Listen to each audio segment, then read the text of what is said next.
Distinguished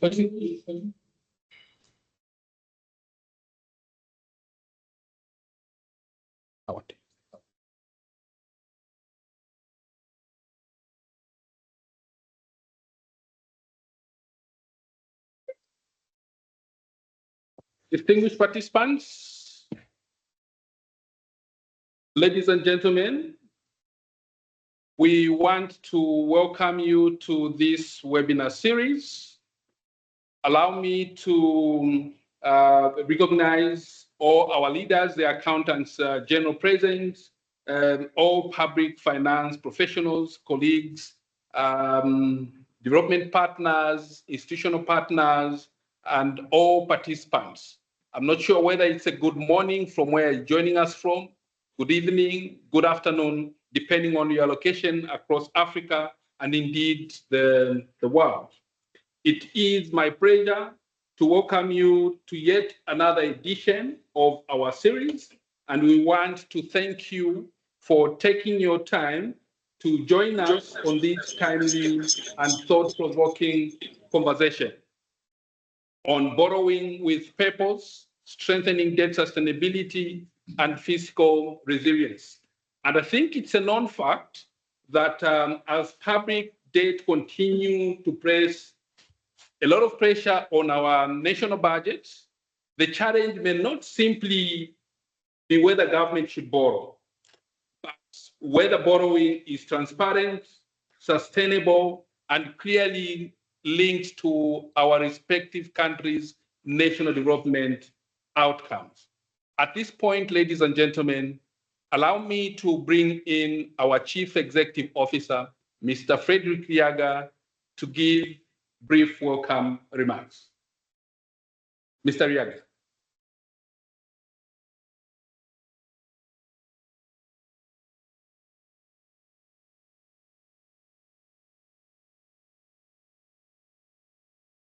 Okay, it seems we're having a glitch. We'll continue, and then Mr. Frederick Liaga will come in later. At this point, ladies and gentlemen, this is a very topical issue, and today's session will examine how stronger debt analysis, improved fiscal risk and reporting, reliable debt data can reinforce accountability, restore confidence, and protect our future generation. It will also highlight the critical role of accountants general in ensuring that public borrowing supports resilience, service delivery, and long-term sustainability. I welcome you all on behalf of the association and the Chief Executive Officer. But as we start, we've got a team of 3 distinguished facilitators. We'll start off with Ms. Christine Demanden. She is a program manager at the Macroeconomic and Financial Management Institute of Eastern and Southern Africa, based in Harare, Zimbabwe. She works in the Sovereign Debt Management Program, where she is responsible for debt analytics, debt market development, prior to joining MEFMI, which is an acronym for Macroeconomic and Financial Management Institute of Eastern and Southern Africa. Christina worked at the Ministry of Economy and Finance in Mozambique, where she held various positions, including the head of the middle office in the debt management unit. She also holds a master's degree in economics from the Catholic University of Mozambique. She's also an alumni from the Debt Management Practitioners Program organized by the World Bank. Ladies and gentlemen, kindly allow me to bring in Ms. Christine as she delivers our program, our presentation. Good afternoon. Good afternoon to everyone. Hope I'm audible.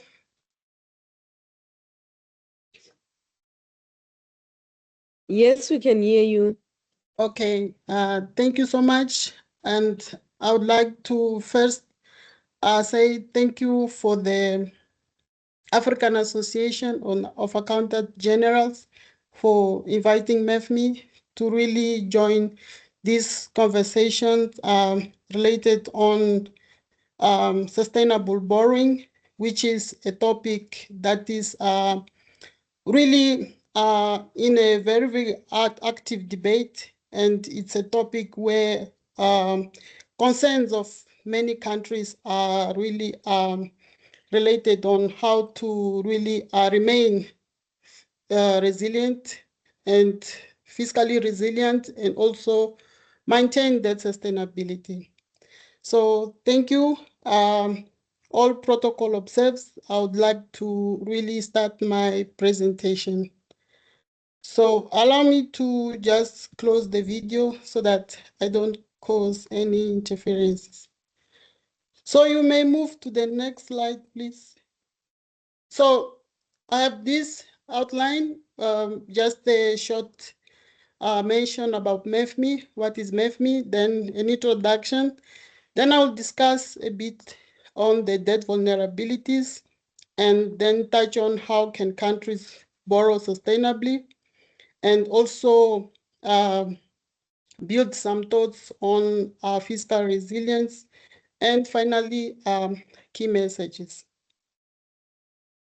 So about MEFMI, as it was already mentioned, MEFMI is a macroeconomic and financial management institute of Eastern and Southern Africa, and it's a regionally owned institute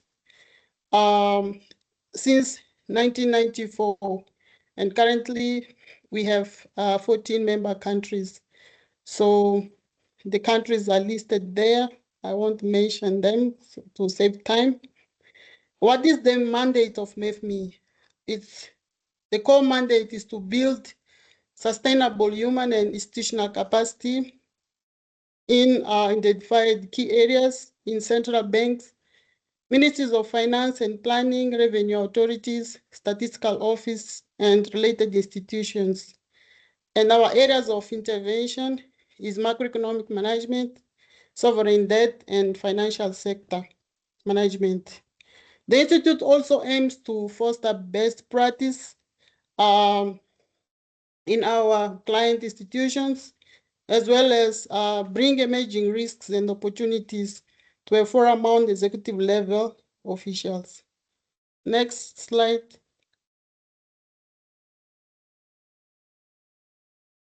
So in terms of introduction, I start with some reasons for borrowing. Why countries do borrow domestically and externally. So primarily is to really cover the fiscal deficit or to cover the budget deficit. So if our revenues are not enough to really meet all our requirements to achieve the development programs, we have to find some other sources of financing which comes from borrowing to finance the deficit. Sometimes as a package to respond to some economic downturns. So borrowing can also assist on that. Sometimes to manage foreign exchange reserves. So if we have a deficit in the balance of payments, so to avoid instabilities caused from the balance of payments, we can also borrow to strengthen our external position. Then monetary policy operations. These are mainly related to liquidity management. And then all countries are also required to borrow to invest in public services. including education, healthcare, social protections, and other programs. Then infrastructure development. We all know that in Africa, we still really have some gaps in terms of infrastructure. Then borrowing can really help to implement some key structural projects that can really support development, and this can also be done by borrowing. Sometimes to respond to some crises, we had the recent COVID-19, but also in Africa, we face somehow other crises being related to climate conditions or some food crisis and so on. We observe in some countries events of droughts, so then borrowing can also help to respond to the needs in terms of food. Then it also comes as a way for developing the financial markets.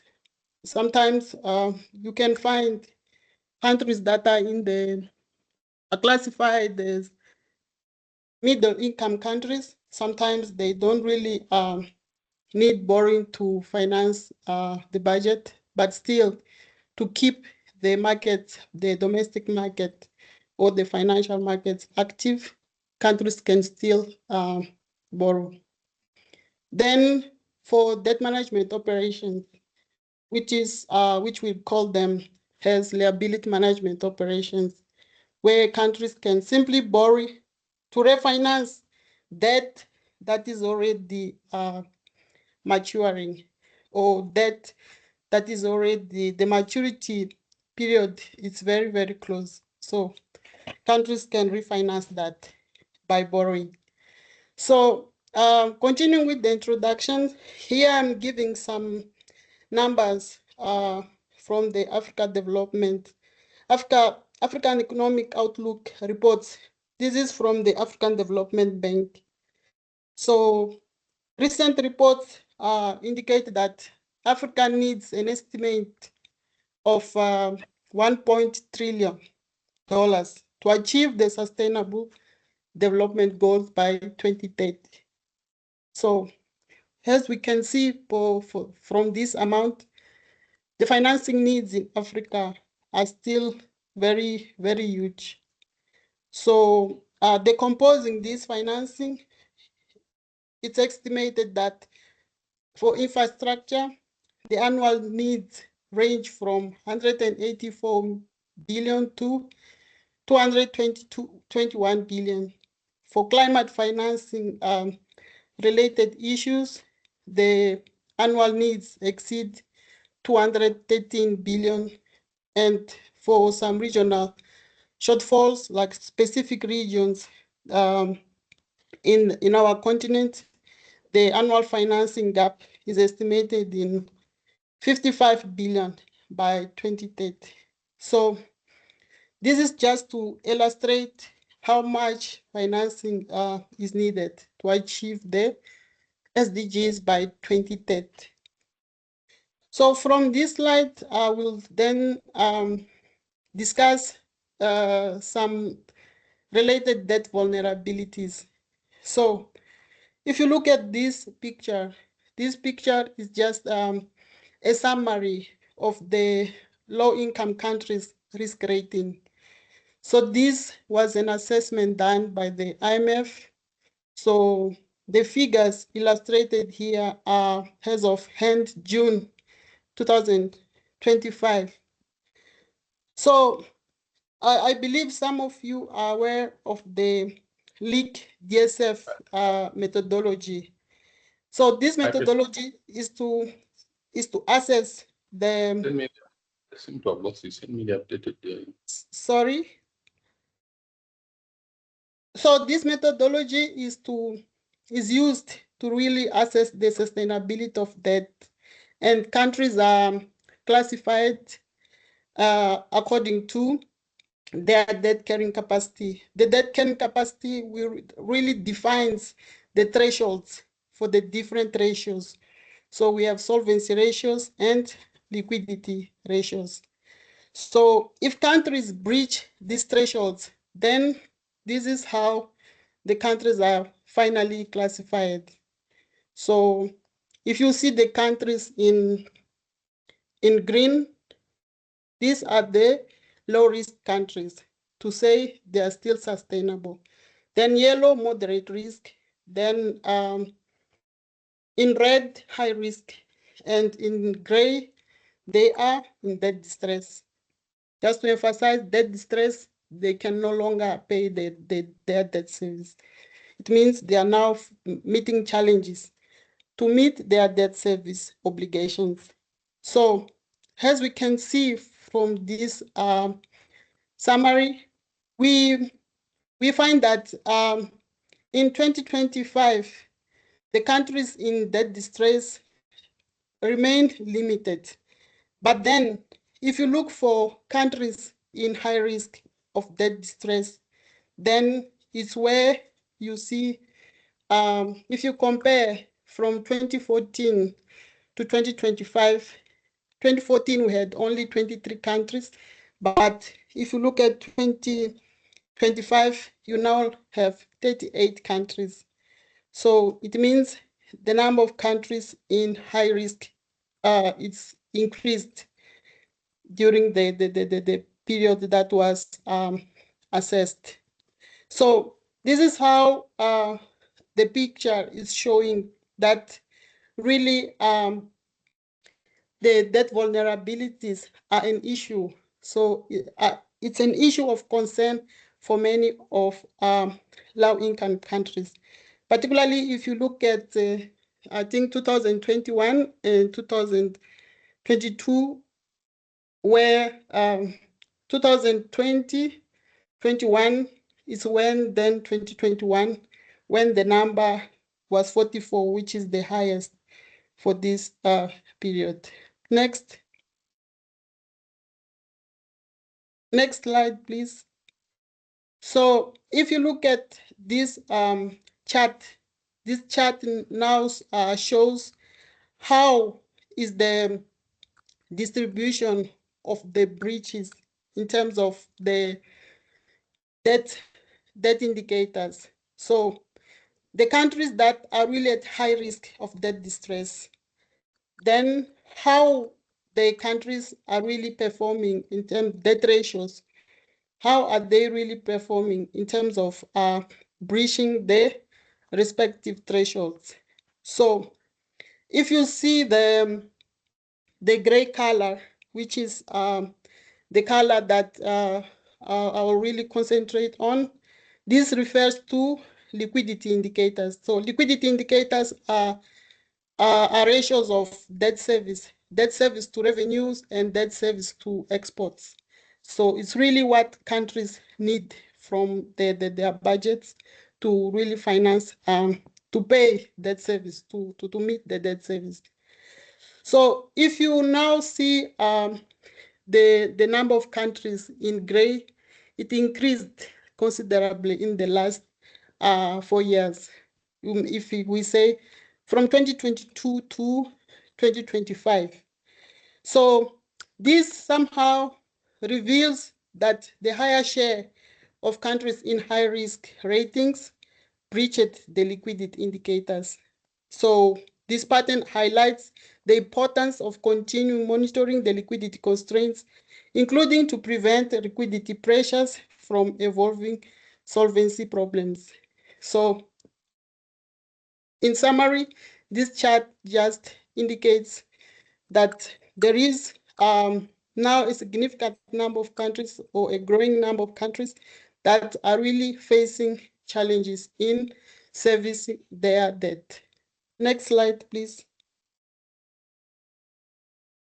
So this chart just is to show how is the pattern in terms, how is the profile in terms of debt accumulation. So if you look to the first chart, you see that the light green is really increasing significantly, particularly from 2020 to 2024. This is the first slide. on left. So the other slide is just showing the maturity of debt. So if you see the light gray countries, it means what is dominant. If you look at this first slide, is domestic debt, which is the light gray bars.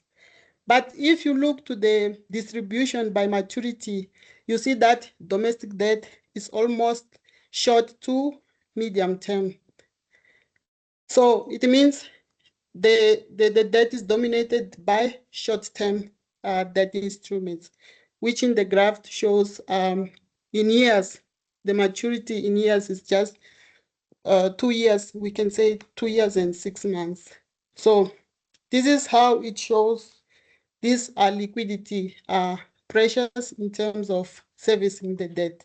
The short maturity of debt is concentrated in just 2 years and 6 months, let's say. So in summary, the African Development Bank indicates that on average, public debt to GDP ratio in Africa declined from 63.9% in 2023-24 to an estimate of 62% in 2025. And projections indicate that in 2026, it will further decrease to 60.4%, showing that on average, the path of debt accumulation in Africa is slowing down. But then, however, we are facing some debt vulnerability, debt sustainability challenges. These are really driven by the changing in terms of the composition of debt, the structure of debt, which is associated with high costs of debt, and also, as we saw, the shorter maturities. And these challenges are not necessarily by the accumulation of debt, but yes, the change of the composition of debt. Then again, we can note that public debt composition from concessional sources, let's say Paris Club, the traditional bilateral lenders from Paris Club, and these multilateral also concessional loans are currently reducing. So what we are seeing is that countries are also currently borrowing for more commercial sources, including Eurobonds, commercial banks lending, syndicated loans, and domestic debt instruments, which the terms and conditions are really more aggravated than the traditional multilateral and bilateral creditors. So what happens is that this shift is driving up the cost of debt and the frequency of debt maturities, resulting in higher debt service obligations, greater debt refinancing needs, and heightened exposure to macrofinancial shocks. So specifically, we can say that the relatively high interest rates and shorter maturities associated with commercial and domestic debt frequently exacerbate debt refinancing risks, while the substantial concentration on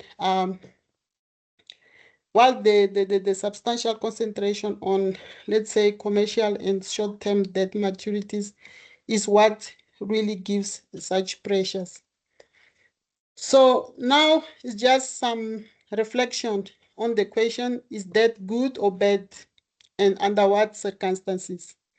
We can say that debt is a vital tool for financing the needs of countries and also for financing the sustainable development goals for the Africa continent. But if the borrowing is somehow excessive, is done in an excessive way, to say excessive debt burden can have costly consequences, including damaged reputation, limited access to credit markets, depressed private sector, and also the crowding out of foreign direct investment.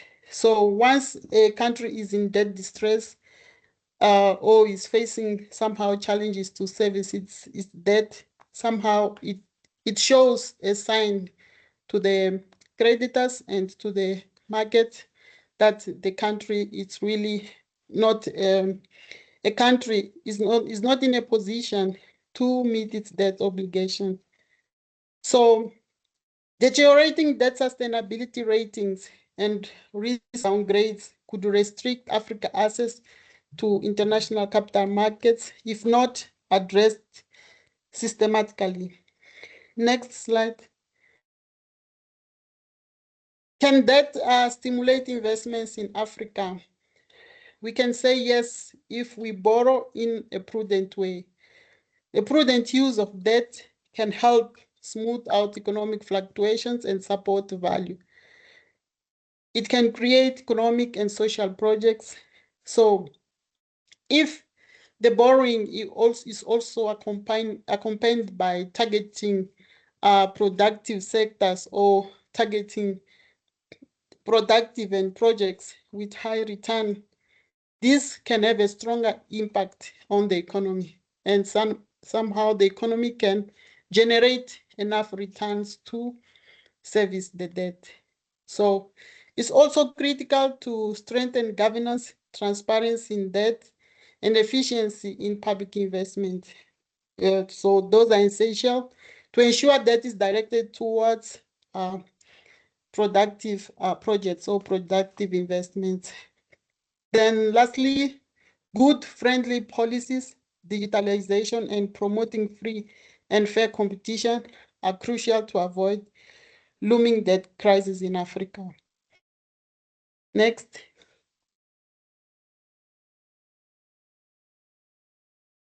Next slide, please.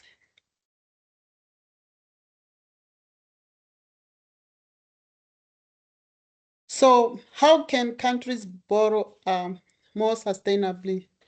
So somehow there is need for countries to strengthen the nexus between debt, growth, and governance. So governance is really critical to strengthen institutional capacity, this to really promote efficiency in the use of debt, also promote accountability, transparency, and so on.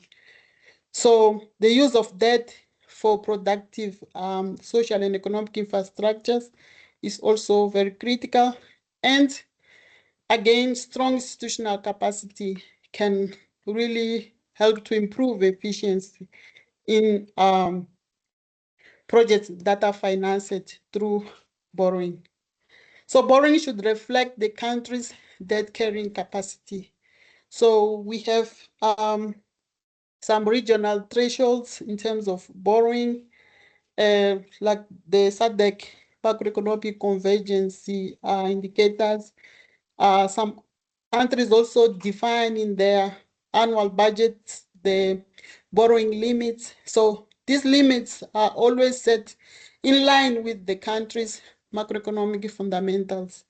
So it's really critical for countries to really borrow in line with their capacity to service debt. And lastly, it's also important to have enhanced debt management capabilities, transparency, and improved institutional capacity. So this really requires training, also the strengthening of institutions, particularly the debt management offices, to really help in managing effectively debt, as well as policy formulations and implementation of such policies. Also, it's critical to have independent fiscal institutions to advise the government on debt matters, and also put in place independent oversight bodies to really regulate and to also give oversight and audit debt operations. I believe this is one of the AAAG mandates. So also building fiscal resilience is critical.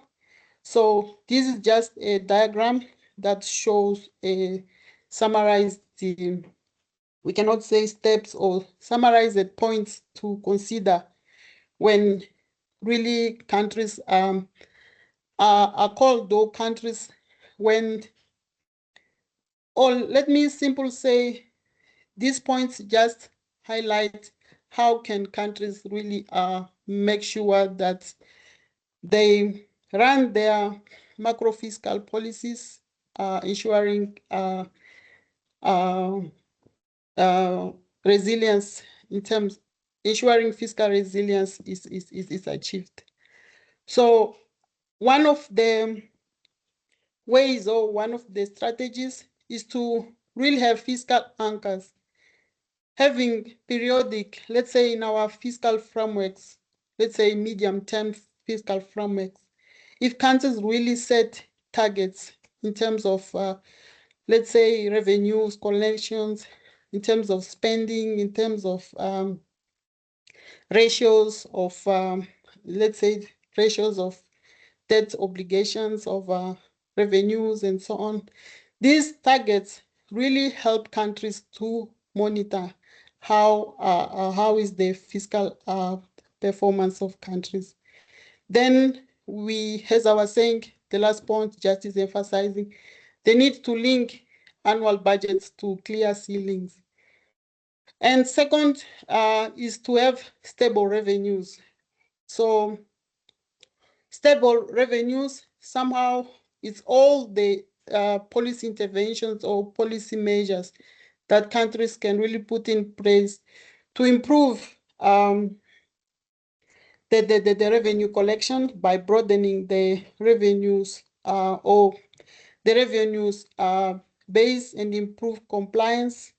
Also, countries need really to assess the level of incentives that are giving to investors or the incentives that are giving to other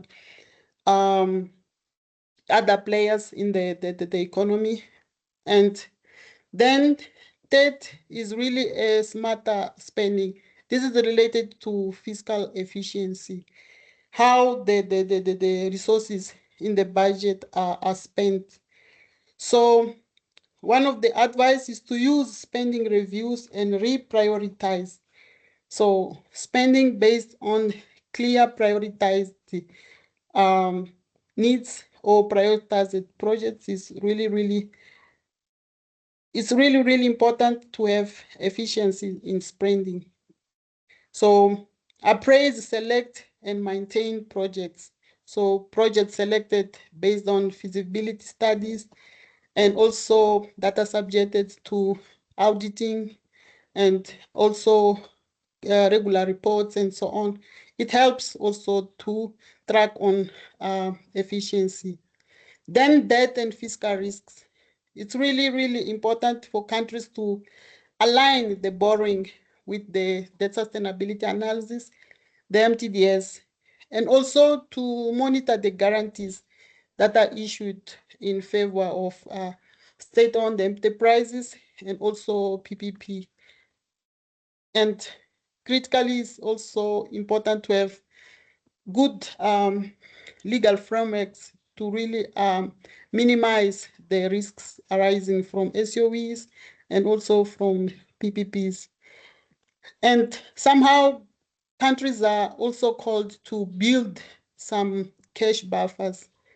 This can help countries to really have some cash to, this cash is really critical to cover shortages and to cover some seasonal, let's say seasonal shortages in terms of revenue collections, or also to cover some critical shortfalls that might happen during the budget or the fiscal year.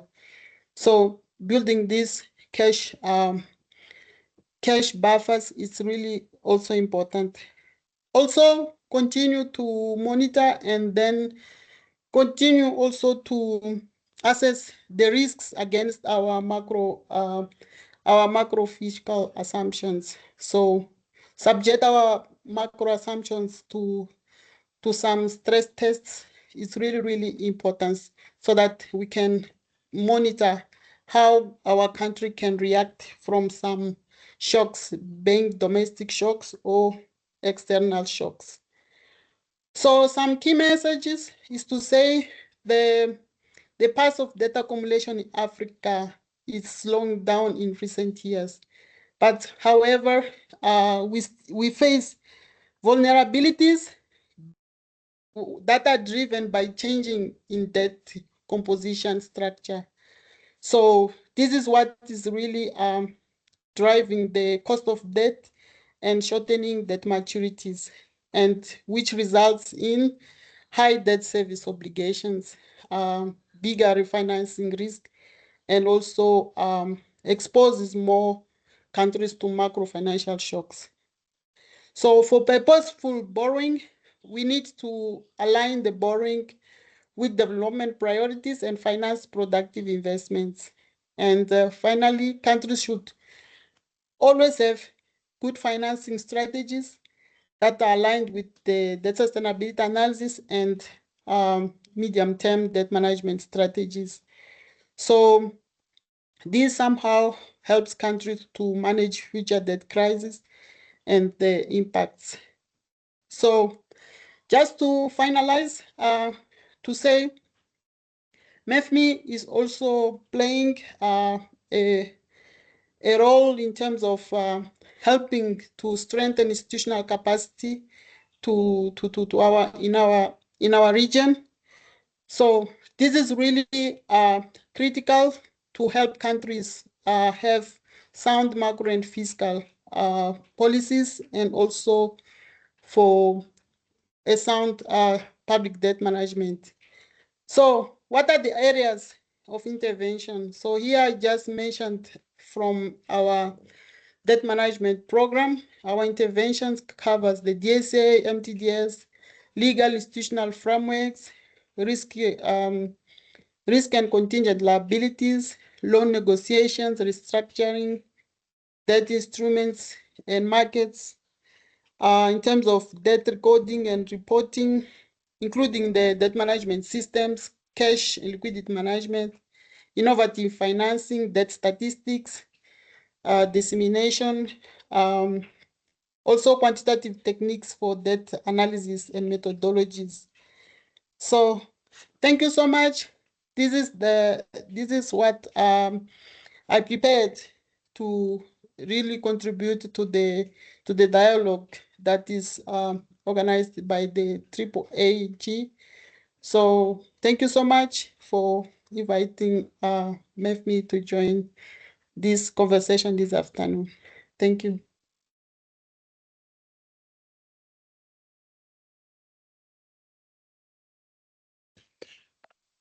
Thank you very much.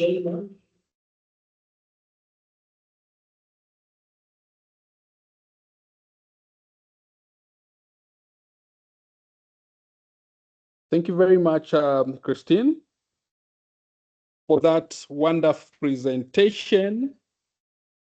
Such an insightful and thought-provoking.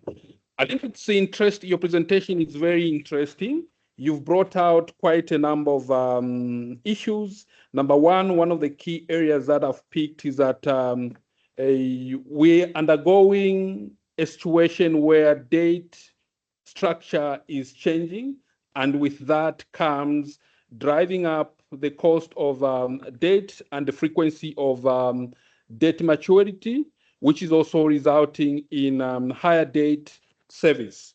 You've brought out a very important aspect that borrowing should reflect the country's debt carrying capacity. And more importantly, Christine, your presentation has reinforced that debt is not inherently a challenge, but it is how governments borrow, manage, and invest those resources that ultimately determines whether the debt becomes a catalyst for sustainable development or a resource of fiscal vulnerability.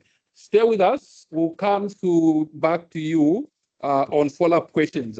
As I move on to the next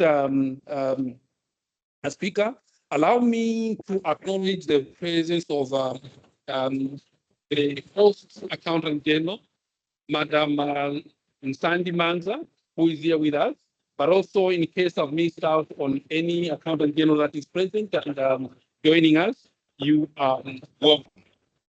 Moving on, I'll bring in a country experience from Uganda, and to help us lead that conversation, we are joined by Brian Kanzira. Brian is the principal economist in the Directorate of Debt and Cash Policy at the Ministry of Finance, Planning and Economic Development of Uganda. He's heading the external debt section under the Debt Management Office, where he handles sovereign debt management, debt sustainability analysis, borrowing, public borrowing, financing negotiation, public-private partnership, financial structuring. Brian comes with a whole host of qualifications. He has a Master of Philosophy in Development Finance from Stellenbosch University in South Africa. He also has a Master's in Public Administration and International Development Cooperation from Seoul National University in South Korea. He holds a Bachelor of Science in Quantitative Economics from Makerere University. Brian, over to you to give us a perspective on this topic from the Republic of Uganda. Thank you so much, Bruce and team, and good afternoon, colleagues and everyone logged on. Once again, I'm privileged to participate in this webinar, and I was tasked to give a highlight of Uganda's country experience in terms of strengthening debt sustainability and fiscal resilience. It's a privilege to make this presentation, and hopefully we'll be able to have an insight of what Uganda is. I have an outline there to give perspective of Uganda before I go into the key focus areas. We look at the macros of the status of Uganda macros. I give a snapshot on the debt historical trends. Then we look at the forecast, where we are going, how we've gone. I'm also going to look at our sustainability indicators, what is the discipline in terms of our reporting, and of course look at the stock of contingent liabilities and fiscal risk and how we are managing them, the transparency and accountability. Then we look at the Ugandan case, how are we linking debt to development impact and service delivery, then maybe give a highlight on how we are rebuilding confidence among citizens and market and partners. Briefly, I'll take you through where we are at the moment in terms of Uganda's status in terms of public debt. When you look at our topic of borrowing with purpose and how we are strengthening debt sustainability and fiscal resilience, before we unpack that, we need to see where we are standing now. Currently, as at end March 2026, Uganda's total public debt stands at $34.98 billion US dollars, which is equivalent to around 131.6 trillion Uganda shillings. In nominal terms, compared to our GDP, it is around 52% of our GDP. But in PV terms, we are still within 45.3% as at end June 2025. In terms of our debt stock, how are we rated? I'm going to unpack further our rating, but currently we are at moderate rate of debt distress, and we're going to see the trends. We used to be in low rate of debt distress, but we have moved because of the accumulation of the debt that we've been acquiring over time. In terms of our outlook, we are still positive. But let's look at our public debt historicals. Maybe you can proceed. Yes. Our public debt historical trends. If you look at as far as 2008, 2009, we are still comfortable having below $6 billion US dollars. But over maybe in the next 24-year horizon, we can see that there is a stiff graph showing that we have accumulated a lot of debt over time. And actually, we have surpassed the 50% mark, where, according to the region, we have always endeavored, as all countries, to be below the debt to GDP of 50%.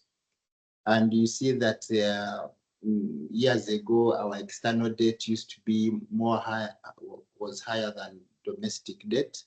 But over time, we have seen that we are borrowing more domestically and less of external borrowing. And I'll delve into that and explain why it has shifted, and there is more like a 50-50 between external and domestic debt. Next slide.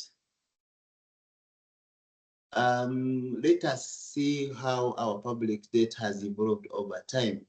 Yes, I've already mentioned that we are already past the 50-hour mark, and we see that it will continue to increase to up to 55.5% this financial year and in the next financial year.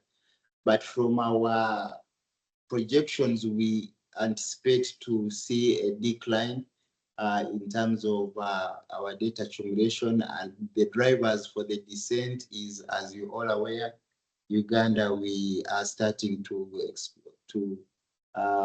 get our oil. Our first barrel of oil is in the first half of this calendar year, 2026. We hope that the oil revenues and receipts will ease in terms of our borrowing, and of course to replace part of our fiscal deficit, and we're able to reduce on the quantums of how we are borrowing. And we think that that will ease in terms of the horizon of the increase in debt. So we are looking at 2027, 2028.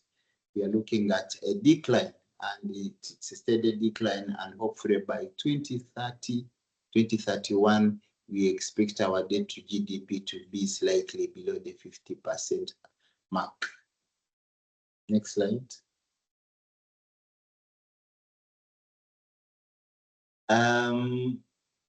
The current DSA shows our debt sustainability indicators, and it was important for us to appreciate that where are we standing. We are not saying that as Uganda we are comfortable with our debt numbers, but we need to be very cautious so that we don't go above the cliff.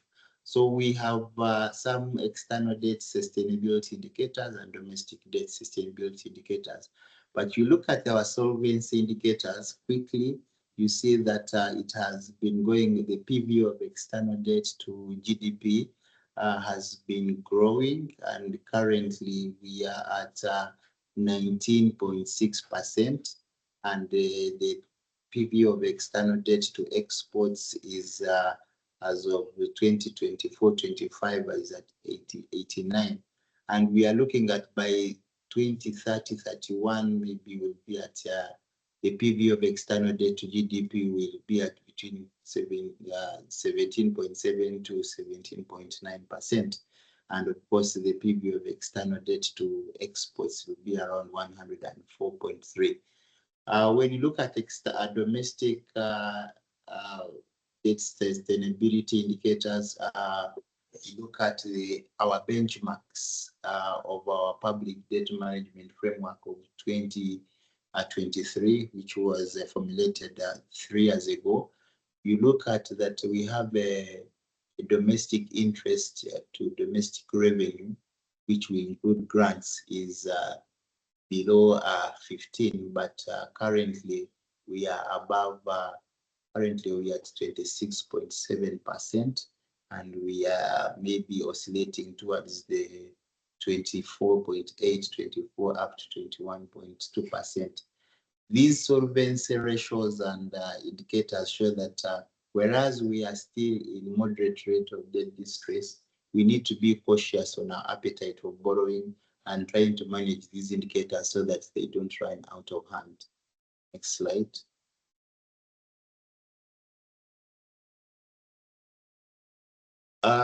We were tasked to look at our reporting discipline, I think as Uganda, we can proudly say that we are among the countries in the region where, as government, we have emphasized on our reporting. We have tried to make sure that all avenues of reporting, let it be the legal provisions, the strategies and institutions that do the same, we are able to align to the law. For example, our Charter for Fiscal Responsibility under our Public Finance Management Act, we are mandated or required as Minister of Finance every financial year to be able to, through the minister, to prepare and submit detailed reports on how we are managing our debt and the status of our guarantees and other financial liabilities before the financial year, which is under the budget, which is approved by Parliament. And we have a calendar of how we prepare our debt in terms of when we are going to do the borrowing. We make sure that it starts from at the sector level, where the sector working groups are able to approve the planned borrowing. It goes into the development committees. This is a committee where they look at the pre-feasibility, the concept, pre-feasibilities, feasibilities, and they're able to approve the planned borrowing. Before then, that's when we decide to see where we can raise the financing for specific borrowings for the major projects. And one of them is to say whether we can use our budget or we do the borrowing externally or domestically. So there's transparency in terms of both the planning and acquisition and approvals in terms of our borrowing. Then in terms of our strategies, as Minister of Finance, together with the Accountant General's Office and of course with the Central Bank, we have annual documentations that really guide the management of our borrowing. We have a 5-year public debt management framework. Currently, we have one which runs from 2023 to 2028. It has principles of the external borrowing, it has principles of domestic borrowing, and it guides on the thresholds, how much should be borrowed externally, and before you engage into the borrowings, what are the checklist, what is the checklist of borrowing, so that we are able to know that before we raise financing, we have done all the necessary approvals and checklists to be able to raise the money to finance specific projects. And as we mentioned, and how Christine was saying, the emphasis on the sustainability analysis, we do an annual DSA, and most especially we need to look at the trends of borrowing. We look at those sustainability indicators to look at where have we come from, which room do we have for our fiscal space, and how much can we borrow for a given financial year and even in the outer years. It is refreshed. It is a medium-term report, but refreshed annually to give status how much we have borrowed. We also have an annual medium-term debt management strategy, which we come up with strategies on the best options of borrowing. And in the recent times, we have seen that there's a reduction in multilateral borrowing. So we have tried to explore the recent loan market to export credit agencies, commercial borrowings. And indeed, it's very stiff. The market is a bit volatile in terms of commercial borrowings. But because we have to meet the fiscal requirements of every financial year, we have tapped into the loan market space and raised what I would call a bit less competitive terms to be able to meet. But we use our MTDs to see what options of borrowing are we going to take on this financial year, which would give us the best mix and that will give management guidance on which is the best way to manage our domestic and external borrowing. 2 years ago, I think we came up with a public finance investment strategy. And this strategy was to inform, as the budget of the country is growing, we cannot rely on only the traditional lenders, the multilaterals and bilaterals. How do we leverage on new financing methods and how do we raise money to meet our fiscal deficit. Let me give you an example. 5 years ago, in terms of shillings, we were below 45 trillion shillings, but 5 years down the road, we are now at almost 84 trillion Uganda shillings. And when you look at the percentages, debt service is taking the biggest share of budget, which is reducing on our discretionary budget. The monies that would have gone to the bigger sectors, now we are paying debt. So we are trying to see how can we get competitive rates from other new markets. So our public finance investment strategy came up with the options of how we can leverage on new financing, of which I'm going to speak to. Of course, we have our quarterly debt statistical bulletins. These are they give a snapshot of our numbers in terms of debt, where we are, where we come from. So these are quarterly in nature. They are always published and uploaded on our ministry website for everyone. All these is to really emphasize on our reporting and give comfort to all the investor base. And of course, we do a quarterly financial markets report that will guide on the strategies of borrowing. On the institutions that participate in the above formulation of these reports, we have the Directorate of Economic Affairs in the Ministry of Finance, the Directorate of Debt in the same Accountant General's Office, especially the Treasury Services Department. And of course, we have the DAMFAS, the Debt Management and Financial Analysis System, which really tracks all the ongoing projects. Another area where they requested us to focus on was on the stock of contingent liabilities and the fiscal risks. Currently, in nominal terms, our stock of contingent liabilities is around 16.7 trillion Uganda shillings, and most of that debt, 65%, is on state-owned enterprises and extra budgetary units, which take around 65%, which is around 13.56 trillion Uganda shillings. Next is the exposure on explicit guarantees, which is equivalent to US dollars 200 million. And most of them we have Uganda Development Bank and the Islamic University. Those are the only two explicit guarantees where government gave guarantees for their borrowing. We still have unverified legal claims, which also take a percentage, but those are subject for verification. They take around 6.45 trillion Uganda shillings.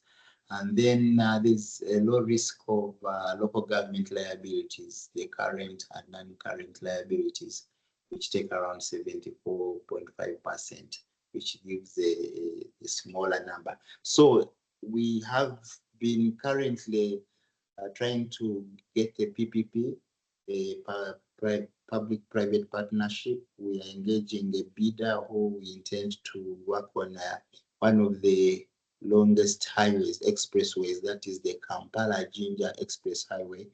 It's going to be the first major PPP. So in terms of exposure under contingent liabilities, under PPP docket, we don't have yet because we haven't gotten a financial close on this project, but it's a major project which is worth $1.3 billion. So, and most of the money is going to be raised as senior debt from the project implementer in case they are going to borrow their financing. So that is, we are also tracking that because it's going to be a clear contingent liability to government. But in perspective, the exposure there, it's still minimal. Next slide.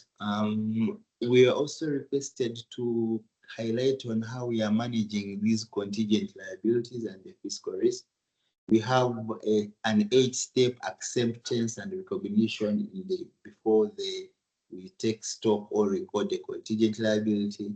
Of course, the entities do make applications to the ministry, and we do a sector analysis by looking at what are their financials, what we look at their 3 years financial reports and ascertain that their borrowings are they able to meet the repayments?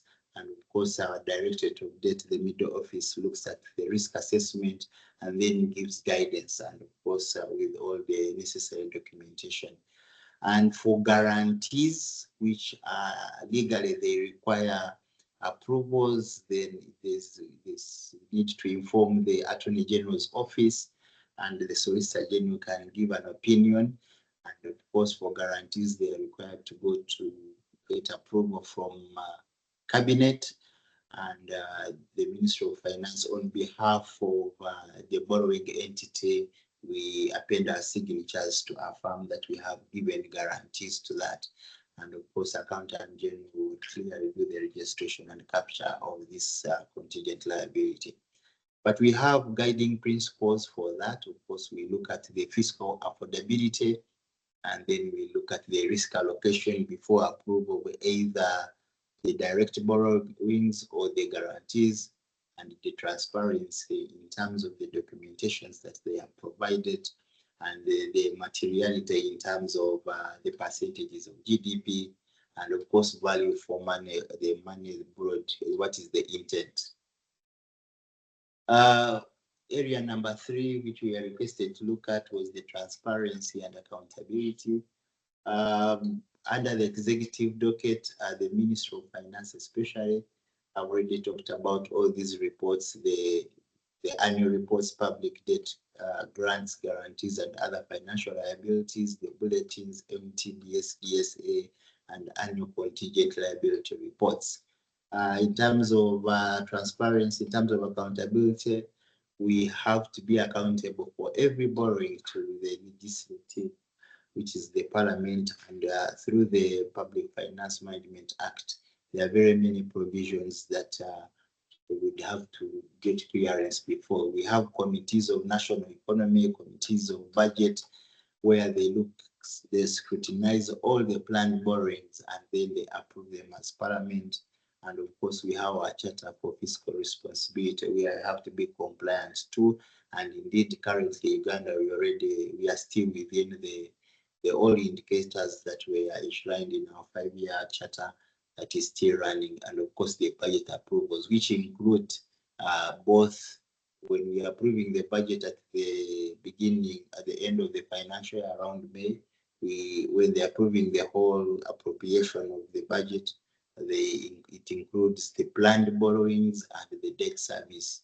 And of course, from the independent audit, the Auditor General does work in terms of consolidated fund audit, the debt utilization, special audits, and of course the Public Accounts Committee and other committees that look into the borrowings, how they have been managed, the implementation, to be able to highlight all the value chain in terms of borrowing. Next slide. We're also tasked to look at linking debt to development impact and service delivery. Before I unpack this, most of our external debt borrowing, most of the financing has gone into the transportation sector. The current government is very keen and has put emphasis in networking the whole country. We are aware that Uganda is a landlocked country, and the best we could do to boost our economy is to have a networked country from all the borders of our neighbors, to related to be Tanzania, Kenya, the Democratic Republic of Congo, South Sudan, and Rwanda. So we have invested a lot in our infrastructure. We have highways, we have connectivity between the districts and regions to be able to follow. We know that Uganda is an agriculture sector country. Most of our economy is hinged on agriculture, so we want all the goods and the products that come from farming are able to reach the markets and able to run and accelerate the market. Of course, energy, we have already talked about the oil and gas. We have transmission lines. Recently, we have 2 major dams, the Karuma Power Dam and the Simba Dam, which have now we are ready to export our energy beyond, because we have enough energy to electricity to supply the country and the balance to export. And all that, I think, were the major borrowings that we had done maybe 10 to 5 years ago. Of course, administration, agriculture, human capital, and of course, water and sanitation. Next slide.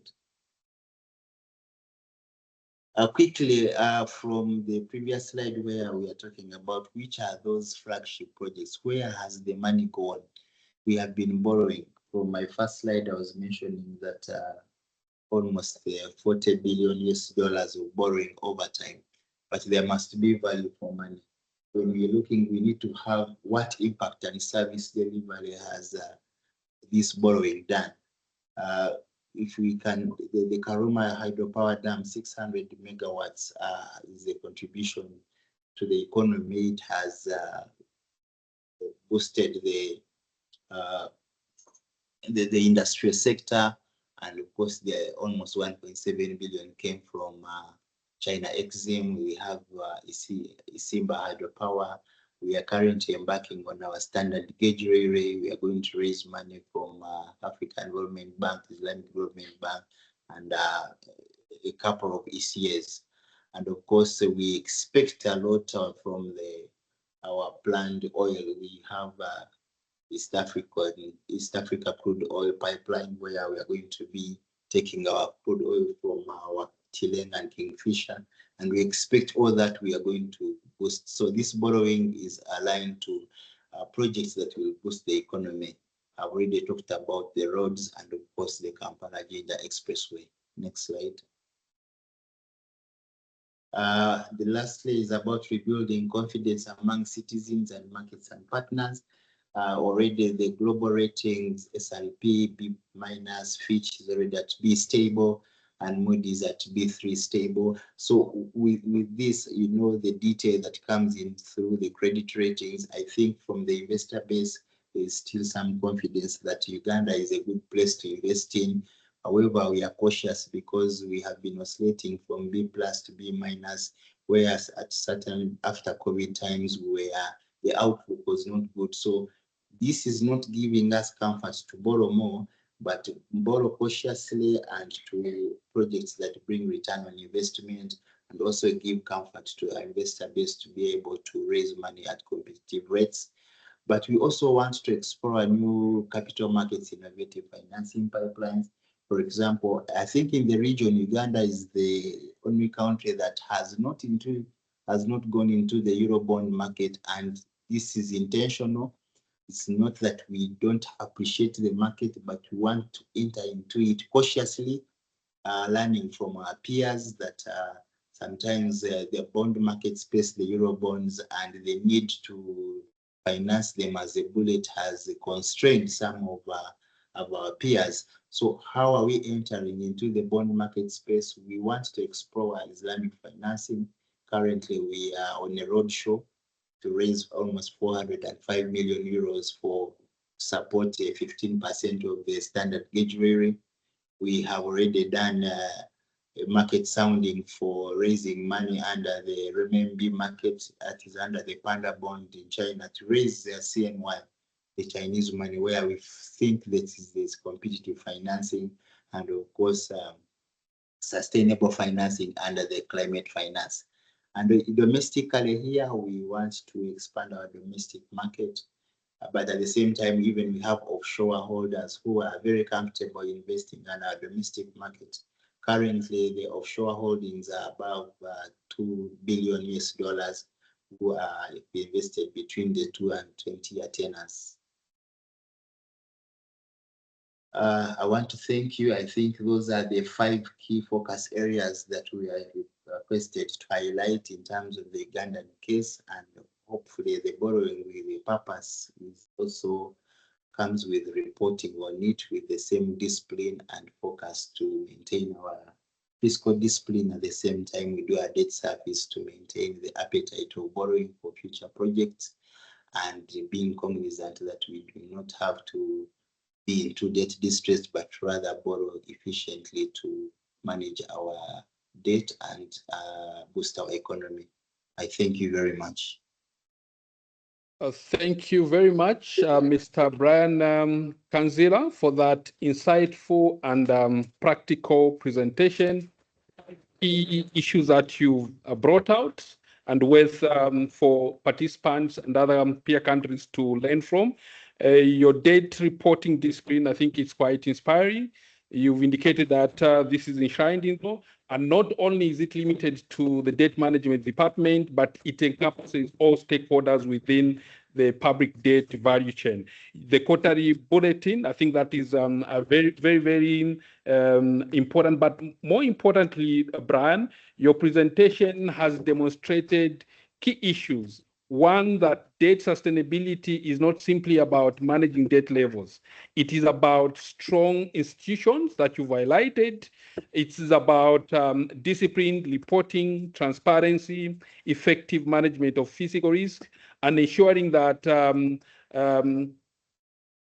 that borrowed resources are translated into tangible improvements. You've mentioned and highlighted the infrastructure that the Republic of Uganda has invested in, 30% towards transport, 33% towards transport, and the 30% towards energy. This is very important. I like your framing of the country's landlocked situation, where you say it's land-rich and that investment is meant to open up the country. Thank you very much. Please stay with us. We'll come back to you for questions in the Q&A. But before I call upon our next presenter, allow me to recognize the presence of the Accountant General of the Kingdom of Lesotho, Madam Mawakubu Pito. She's here with us. And in case of any other Accountant General that I may not have noticed, we'll be able to pick up and recognize you. We move on to the next case. Zambia will also share their journey around debt management, and to help us walk through that journey conversation is Madam Amanda Muyunda. She is a senior debt management officer in the debt management office at the Ministry of Finance and National Planning in Zambia, with over 9 years of progressive experience in sovereign debt management and public finance. In her role, she supports the debt policy formulation, the preparation and publication of debt reports, and resource mobilization initiatives that promote prudent debt and liability management. Her work contributes to strengthening debt transparency, enhancing fiscal sustainability, supporting sound public financial management. Amanda, prior to her joining the Ministry of Finance and National Planning, she worked in the commercial banking sector, where she gained valuable experience in financial analysis and risk assessment. This combination of public sector and banking experience enables her to bring practical insights into debt sustainability, fiscal resilience, and economic development. Ladies and gentlemen, allow me to bring in Amanda. Amanda, over to you to share Zambia's success story on public debt management. Thank you for the introduction, Bruce, and a very good afternoon to all the participants on the webinar and all protocols observed. So maybe just to put a face to the name that has been said, I'll turn on my camera just for a bit, but to also maintain a stable link, I'll turn it off shortly. So for my presentation, I'll give a brief background on Zambia's experience on debt, and then we'll also give an overview of the fiscal reforms that are being undertaken. We'll also highlight the emerging challenges and what it's doing to turn around the current position that the country is in. Next slide. So as many may be aware, Zambia was in debt distress and is currently restructuring its debt.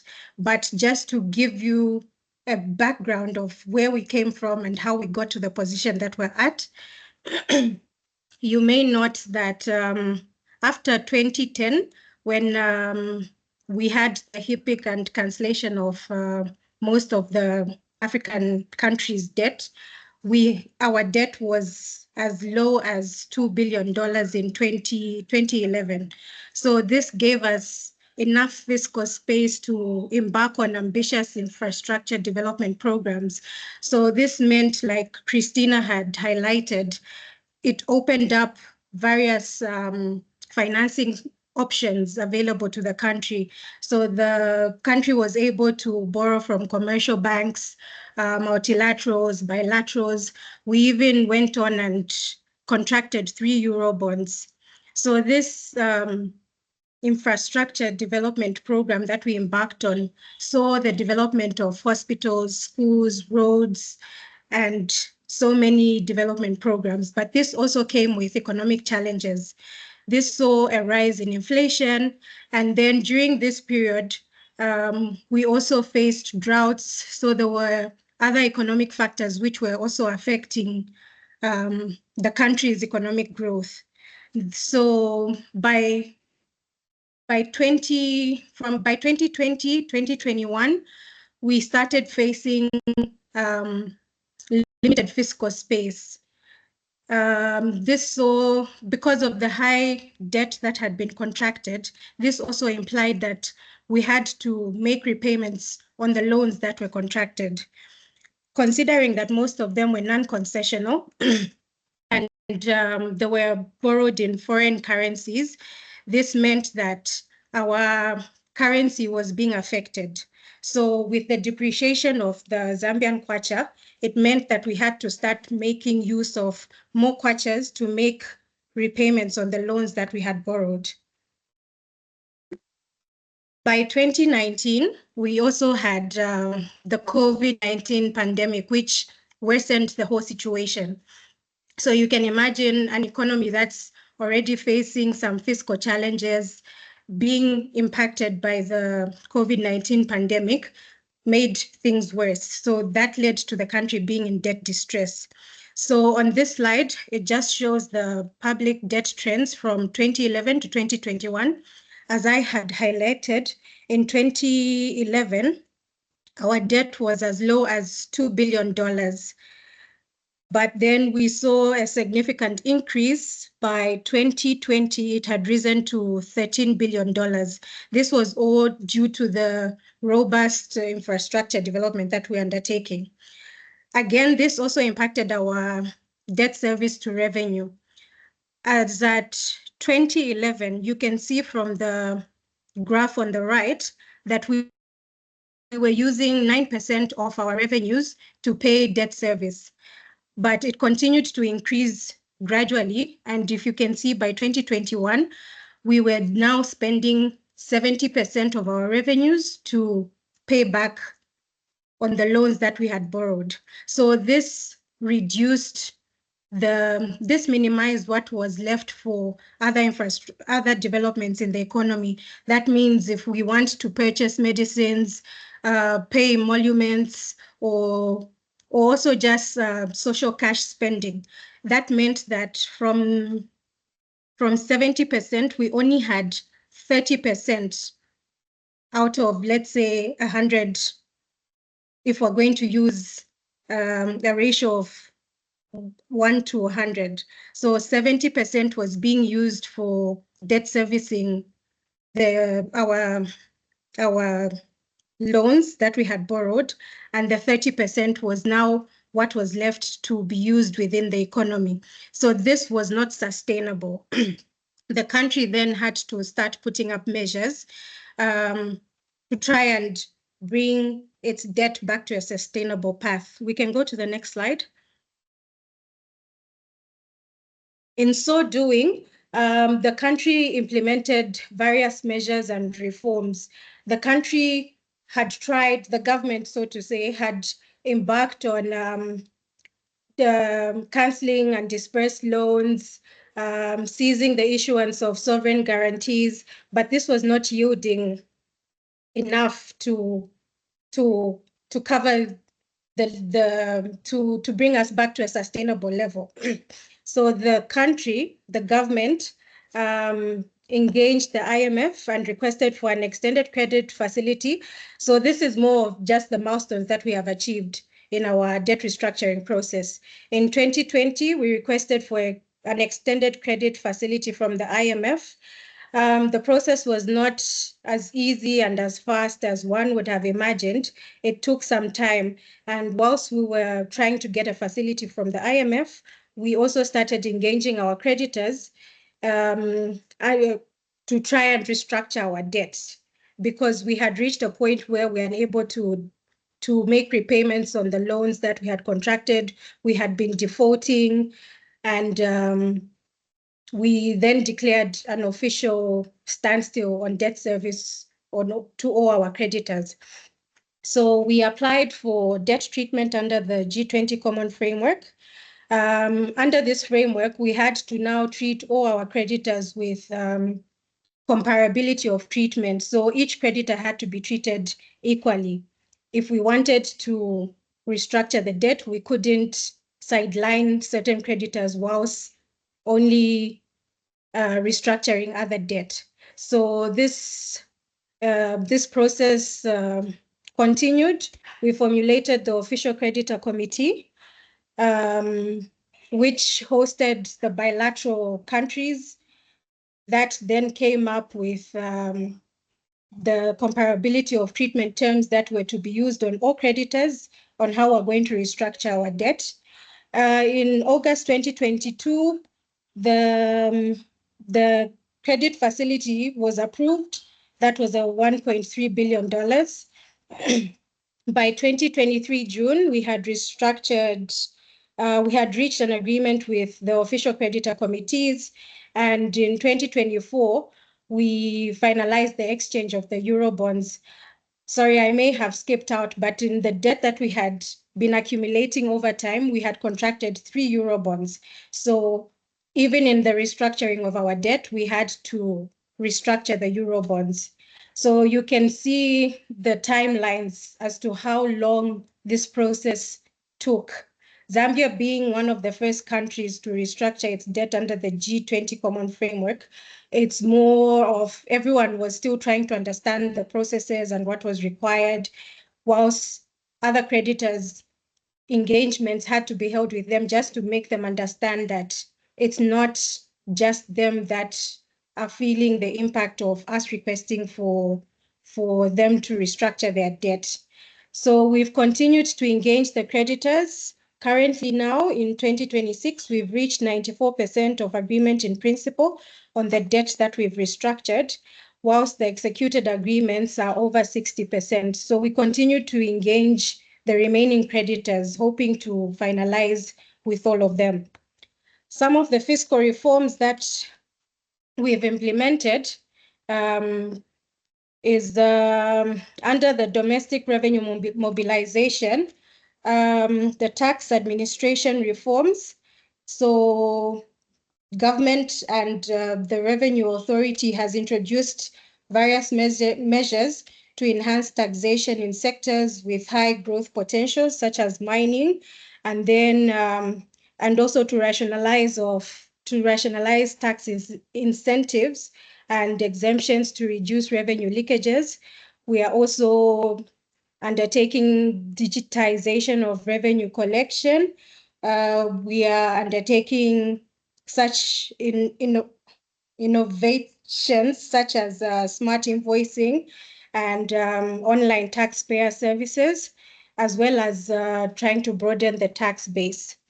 So for concession of first financing, the government has put a moratorium on new non-concessional financing and commercial external borrowing. That means that currently we are trying to not contract non-concessional financing so as to bring back our debt trajectory to a more sustainable path.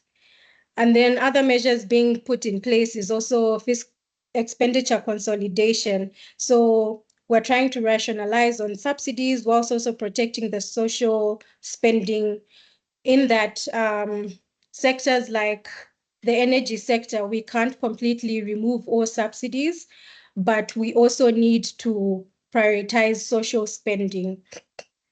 And then another measure being put in place is debt reduction measures. as I've talked about, we are restructuring and we've been reprofiling our debt, also trying to clear out the domestic arrears. And we've also engaged in some new debt instruments, such as the liability management operations, and done a debt for energy swap. Next slide. So another reform that has been put in place is the enactment of the Public Debt Management Act. So previously we had the Loans and Guarantees Act, which was old and a bit outdated in that when we were contracting our debt, the laws that were being used back then may not have applied now. So by repealing and replacing the old act with the new act, we're now trying to enforce new innovations which are more up to date. So under the new act, it has seen the establishment of the Debt Management Office, and other mandates which are in the act is that there's parliamentary oversight of loan contraction. So whenever we want to contract loans, we don't just wake up one morning and say, okay, there's this loan that needs to be contracted. Oversight by Parliament has to be granted. So this is done through the annual borrowing plan, which has to be submitted together with the budget, the national budget. So the annual borrowing plan will cover debt which is to be contracted either on the domestic or external market to cover the fiscal gap in the budget. And then there's also a strengthened oversight in the issuance of sovereign guarantees, and the Debt Management Office also manages and oversees state-owned enterprises' debt. So the Public Debt Management Act has also improved debt transparency and accountability, in that we are now mandated to publish on a timely manner. So debt reports, which include the Debt Statistical Bulletin, which is published on a quarterly basis. And we also undertake the debt sustainability analysis on an annual basis, and it has to be published at a timely manner, together with the medium-term debt strategy, which is a 3-year strategy, but revised annually. And then we also have to, like I had indicated earlier, we have to publish the annual borrowing plan. It's submitted together with the national budget. And then on an annual basis, we also give a summary of the debt, guarantees, and grants execution report, which will just highlight what had been undertaken in the fiscal year. So there's also the mid-year, and there's a biannual report on the annual borrowing plan, just to indicate the performance of the approved annual borrowing plan. Next slide. So borrowing with purpose. The government is shifting its financing from expenditure to priority financing, in that the priorities that are being supported currently is the agriculture sector, energy sector, and economic transformation. So the government is committed to developing enabling economic infrastructure, such as transport corridors, network transmitters, and industrial parks under the agricultural sector, rather than just relying on primary production. We're trying to move into agro-processing and integrated value chains. So the government is seeking to partner with large-scale irrigation projects so as to more of improve the food processing area. And then under energy, the priority is unlocking energy for industrial growth. So Zambia's open access framework allows private investors to operate generation facilities and transmit surplus power through the national grid. Next slide.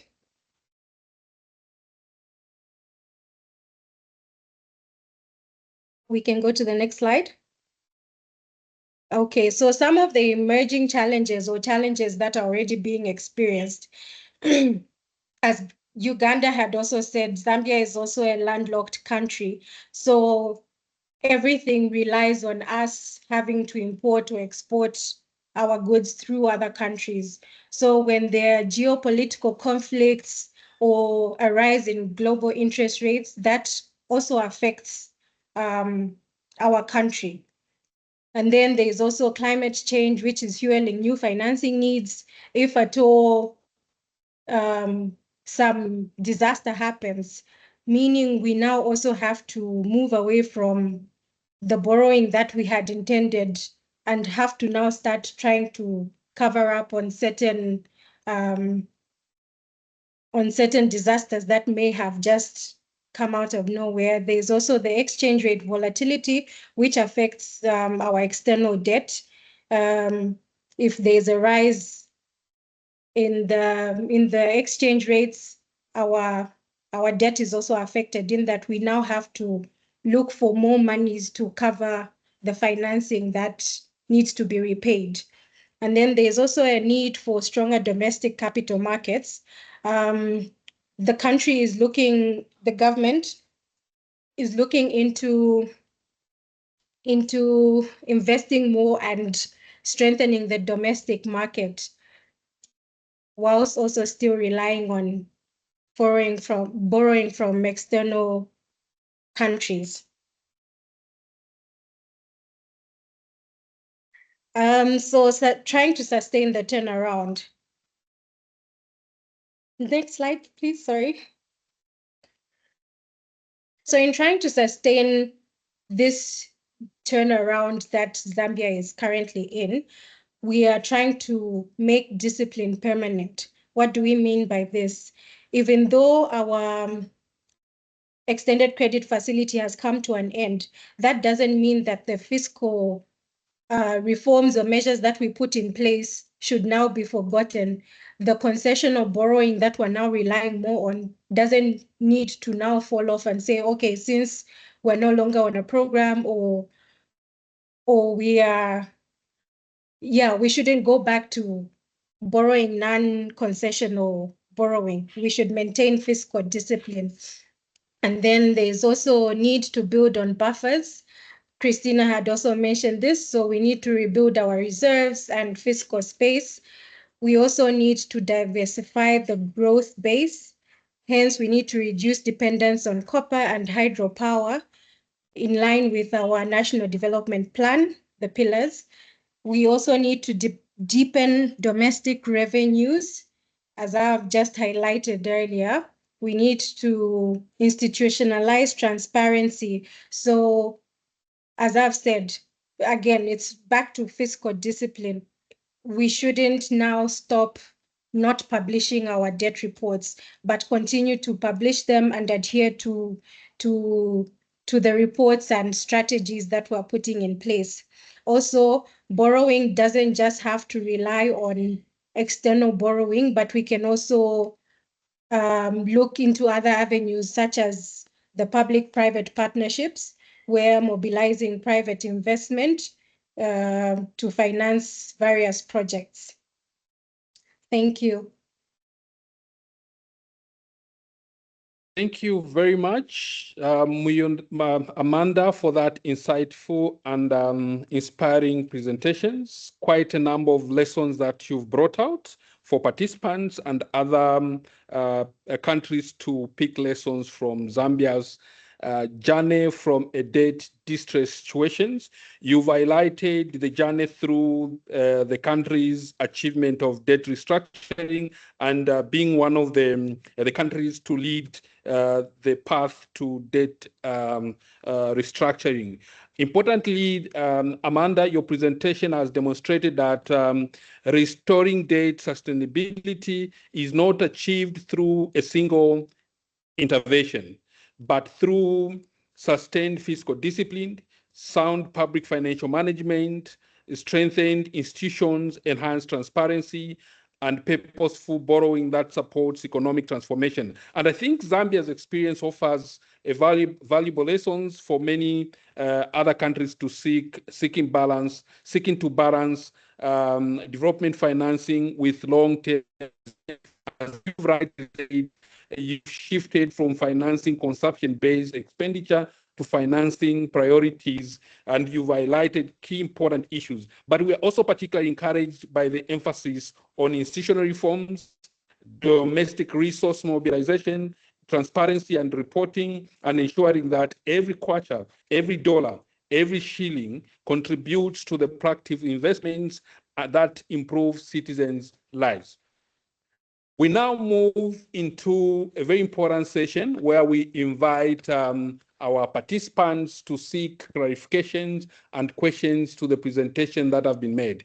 And the structure we'll go through will require our participants, you either raise your hand, then we'll call upon you to ask your question, or you can type your question in our chats. I've already seen a couple of questions within the charts.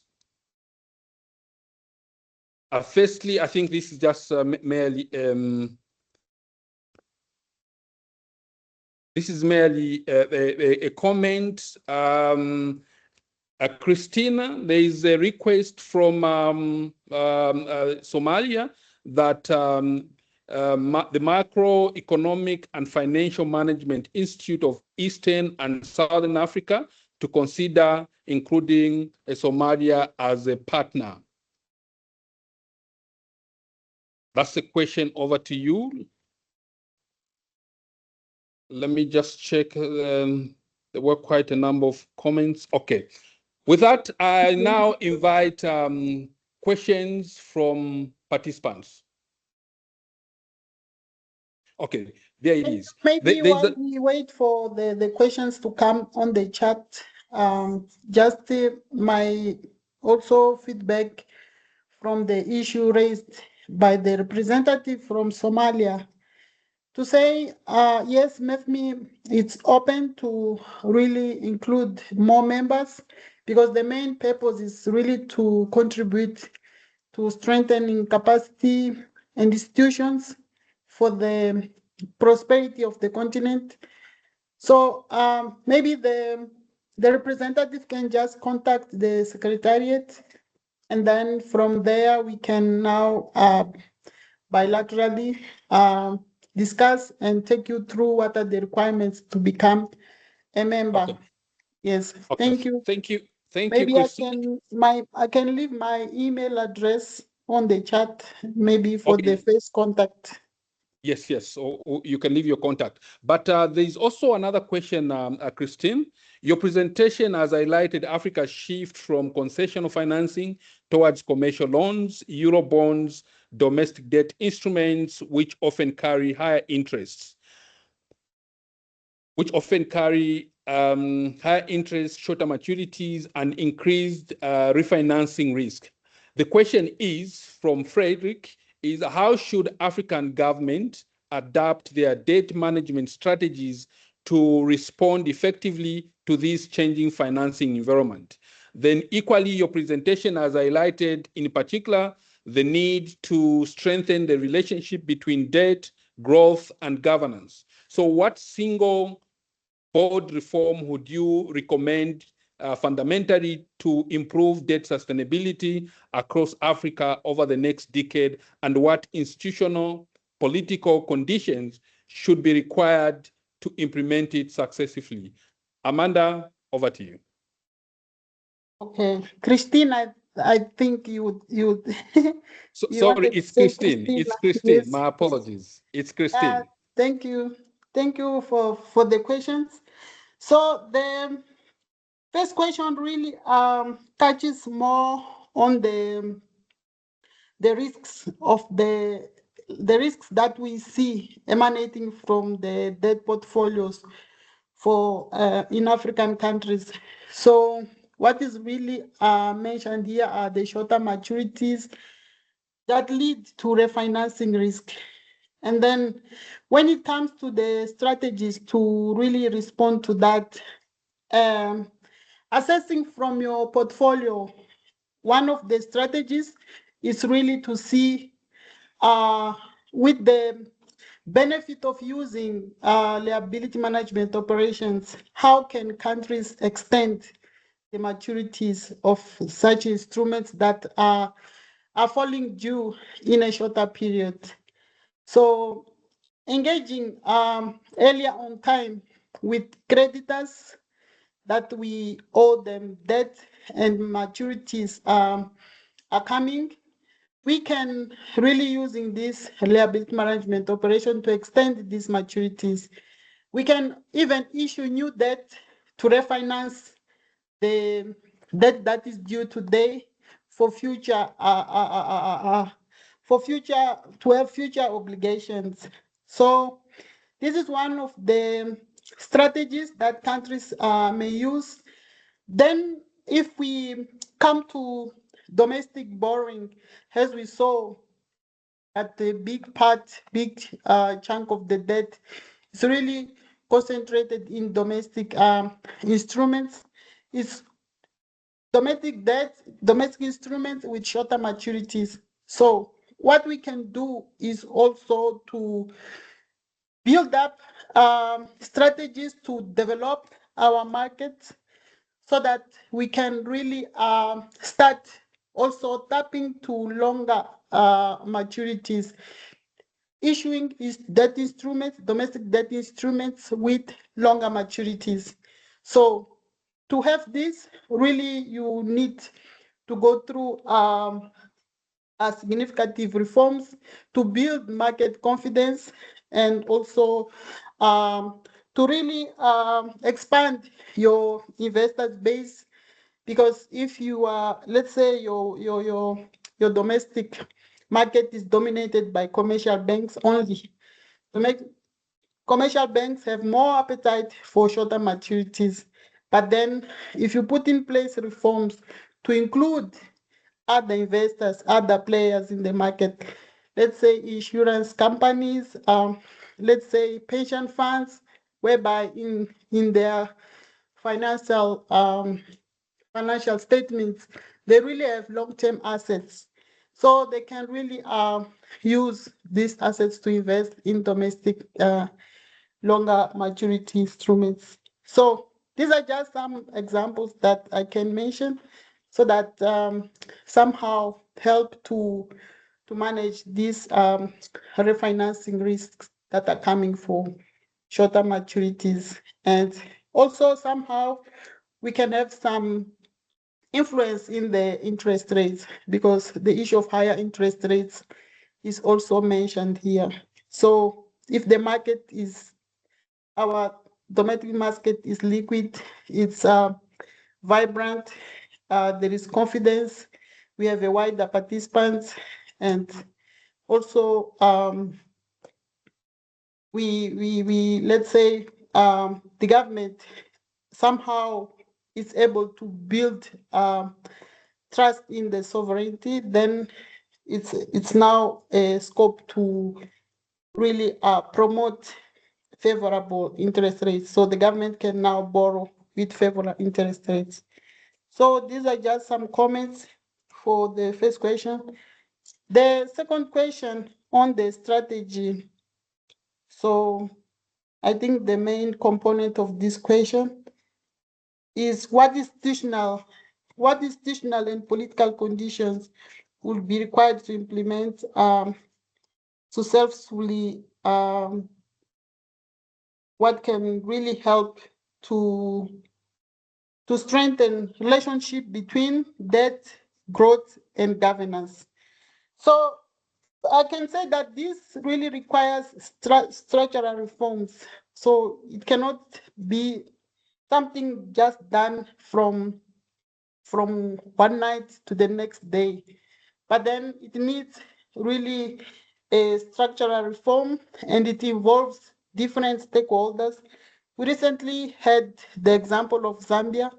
Somehow Zambia is trying to strengthen this relationship between debt, growth, and governance, whereby reforms are there to improve transparency, to prioritize projects that will really bring economic transformation, to also strengthen public finance management frameworks and so on, so on. So it's really a restructuring agenda with this ultimate aim to for a country to have sound policies, sound practices, and then macroeconomic stability. Thank you.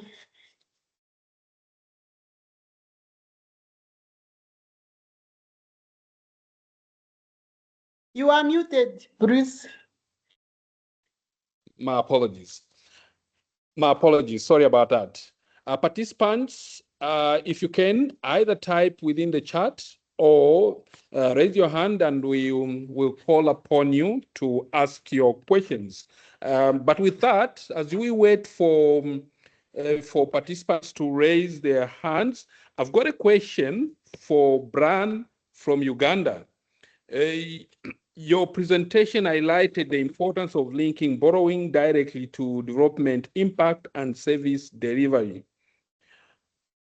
How does Uganda monitor and evaluate whether debt finance investments are delivering the expected economic and social returns, and what lessons can other African countries adopt from this approach? Bran, over to you. Thank you so much, Bruce, for the question. Monitoring is very key for every borrowing that is done by a government. At the Ministry of Finance, we have a whole unit dedicated for monitoring all government projects, budget monitoring and accountability unit. Their role is to monitor at the time when disbursements are done, the timelines that are specified for a project have been implemented. They monitor execution, the progress of the project, and even upon completion of the project, we go ahead to monitor that when the concept was brought up that this project is supposed to deliver certain milestones, are these milestones being met? And before even the project, we said there must be a return on investment in such a project. Of course, there are some projects which are social in nature, which are basically for service delivery in terms of health and education. But there are those projects which, especially projects where we borrow from a bit competitive at a competitive rates, the commercial borrowing. We have mentioned that these days the World Banks and the like, they are not giving us enough money to meet our projects, especially in Uganda.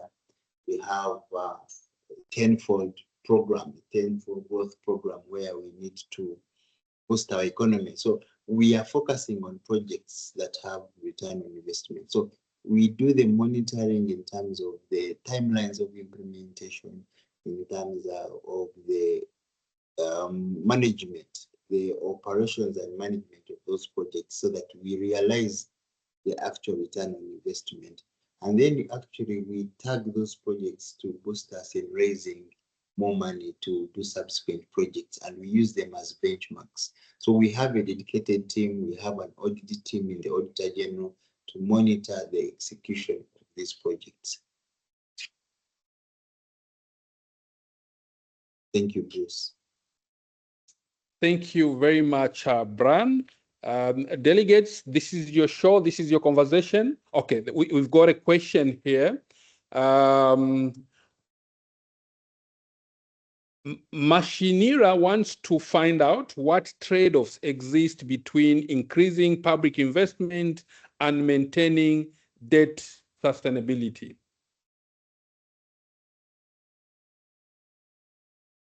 Christine, would you want to take that?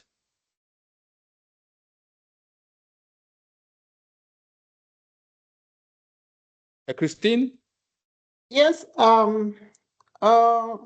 So on this, the trade-off between increasing public investments and maintaining debt sustainability. Yes, it's really something critical to manage, because as we know, the financing needs are given by the fiscal let's say our fiscal frameworks.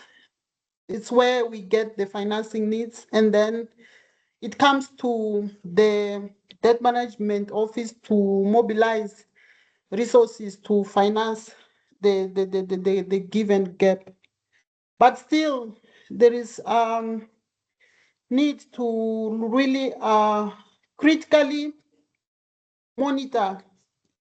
Let's say not only monitor, critically do an assessment of how projects are really prioritized so that we can really select the projects that will bring or will promote economic transformation, or projects that will really give us, let's say, the expected returns.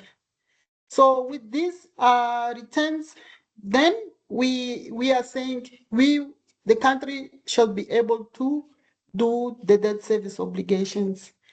And at the same time, there is also need from the macro side to keep sound macroeconomic performance in the country, because just keeping increasing the borrowing as a way to finance the increasing gap that comes from the fiscal framework, it will really take us to unsustainable levels.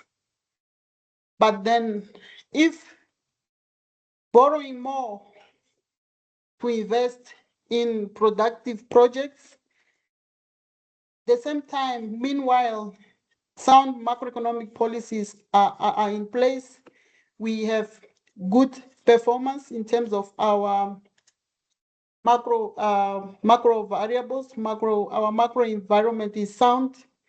Then if we are borrowing for purpose, to say borrowing for productive projects, then we will be in a position to maintain the debt sustainable. So somehow there is a need to have a holistic perspective when it comes to decision making on investment or what projects to be selected. Also, it depends on what kind of financing are we mobilizing, and then this financing, is it allocated to appropriate projects? Let's say if we borrow commercially, we expect that this commercial borrowing should really finance high return projects that will help to meet debt service, and then will bring outcomes or will bring productivity. And if we borrow concessional loans, then we can say, let's go for social sectors and so on and so on. So this is really very, very, very important. Thank you. Thank you, Christine. Allow me to bring in Brian, kindly weigh in before I bring in Amanda on board. I think you quickly to add on what Christine has mentioned in terms of the trade-offs. Here we have brought what we call sequencing of projects. I think we, especially in terms of timing, because we are cognizant of the issue of reduced discretionary budget. Every time you do a borrowing and you're doing the debt service projections, we find that every dollar that is being borrowed, it takes like $3 in terms of eating on the budget because of principal and the interest repayments. So we have sequenced projects, especially when a project can bring returns on investment within the tenor of which the loan is being repaid. Then we consider that loan, because maybe we anticipate that after construction, maybe 3 years of grace period when we are still paying interest before you go into principal repayment, that project is in one way or another has boosted the economy, or it is being a return on investment which can be substituted to repayment of the principal of the debt.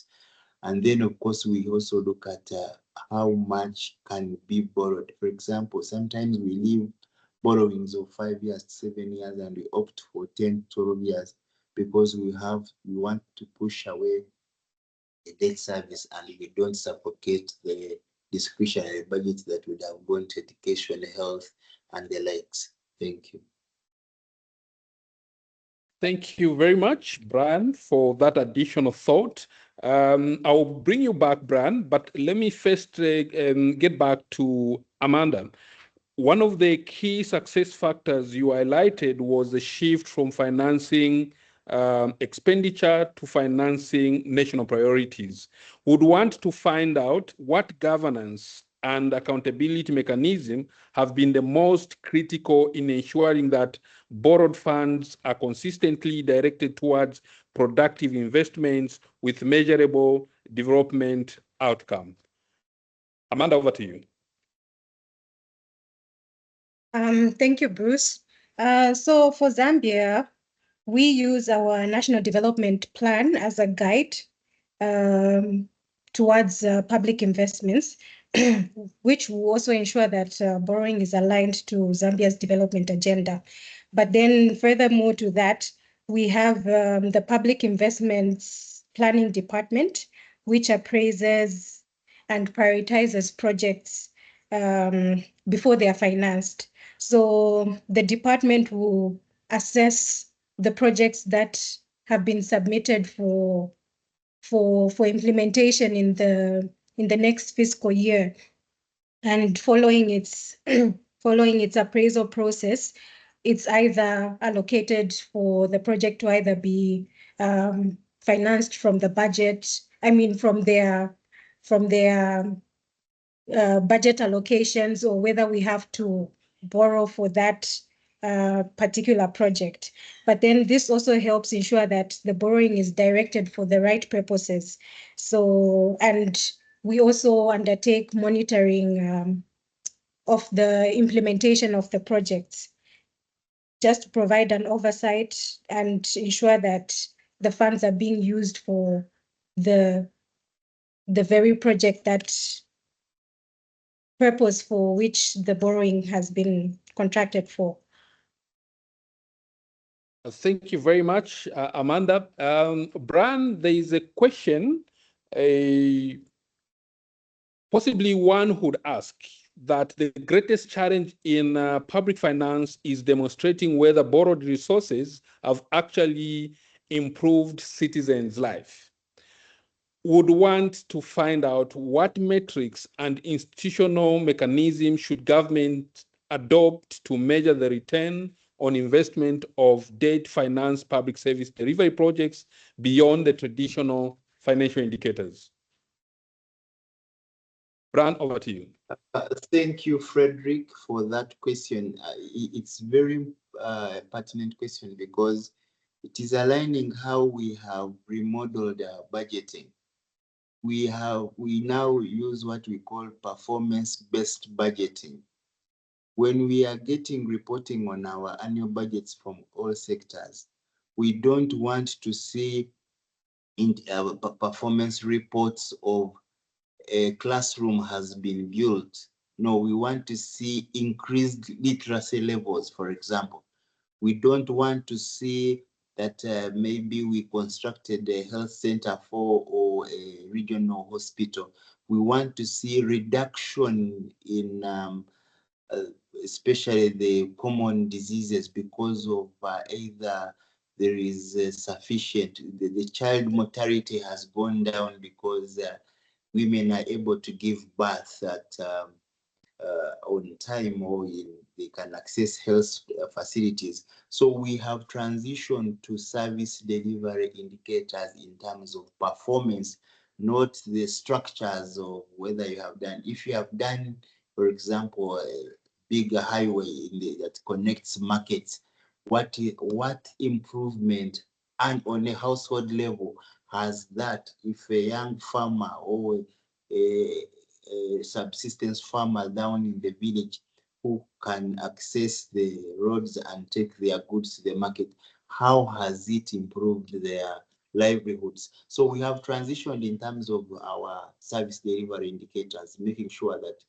there is clear indication of improvement. That's when you're going to map it backwards in terms of the monies that have been borrowed, not just talking about the debt to GDP ratios and debt service cost ratios. Those are good indicators, but we need to see the tangible changes in people's livelihoods. Maybe secondly is, of course, in terms of monitoring economic returns, in terms of job creation, in terms of increased private investment, in terms of growth in local business activity, in terms of export growth. We have always had challenges on BOP. How are we going to increase on our BOP? How are we going to value chain in Uganda now? Our president has said, don't just export our beans of coffee. Let's put value on our coffee.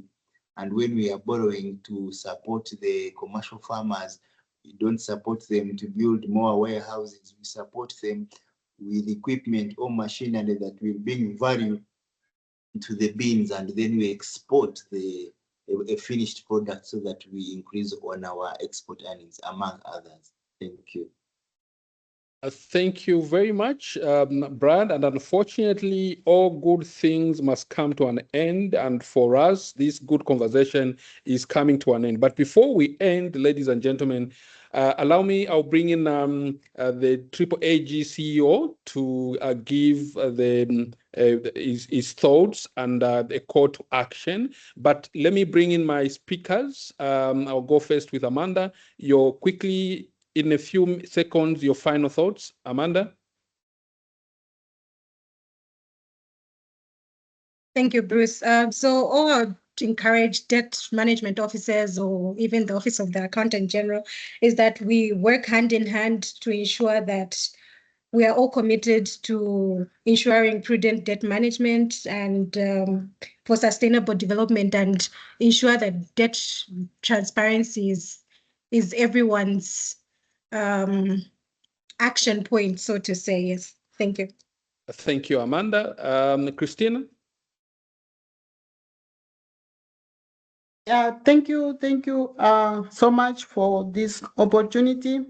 So maybe just one last word to say, really, borrowing is an instrument that we can tap from to really advance development and also to achieve the sustainable goals for the countries in Africa.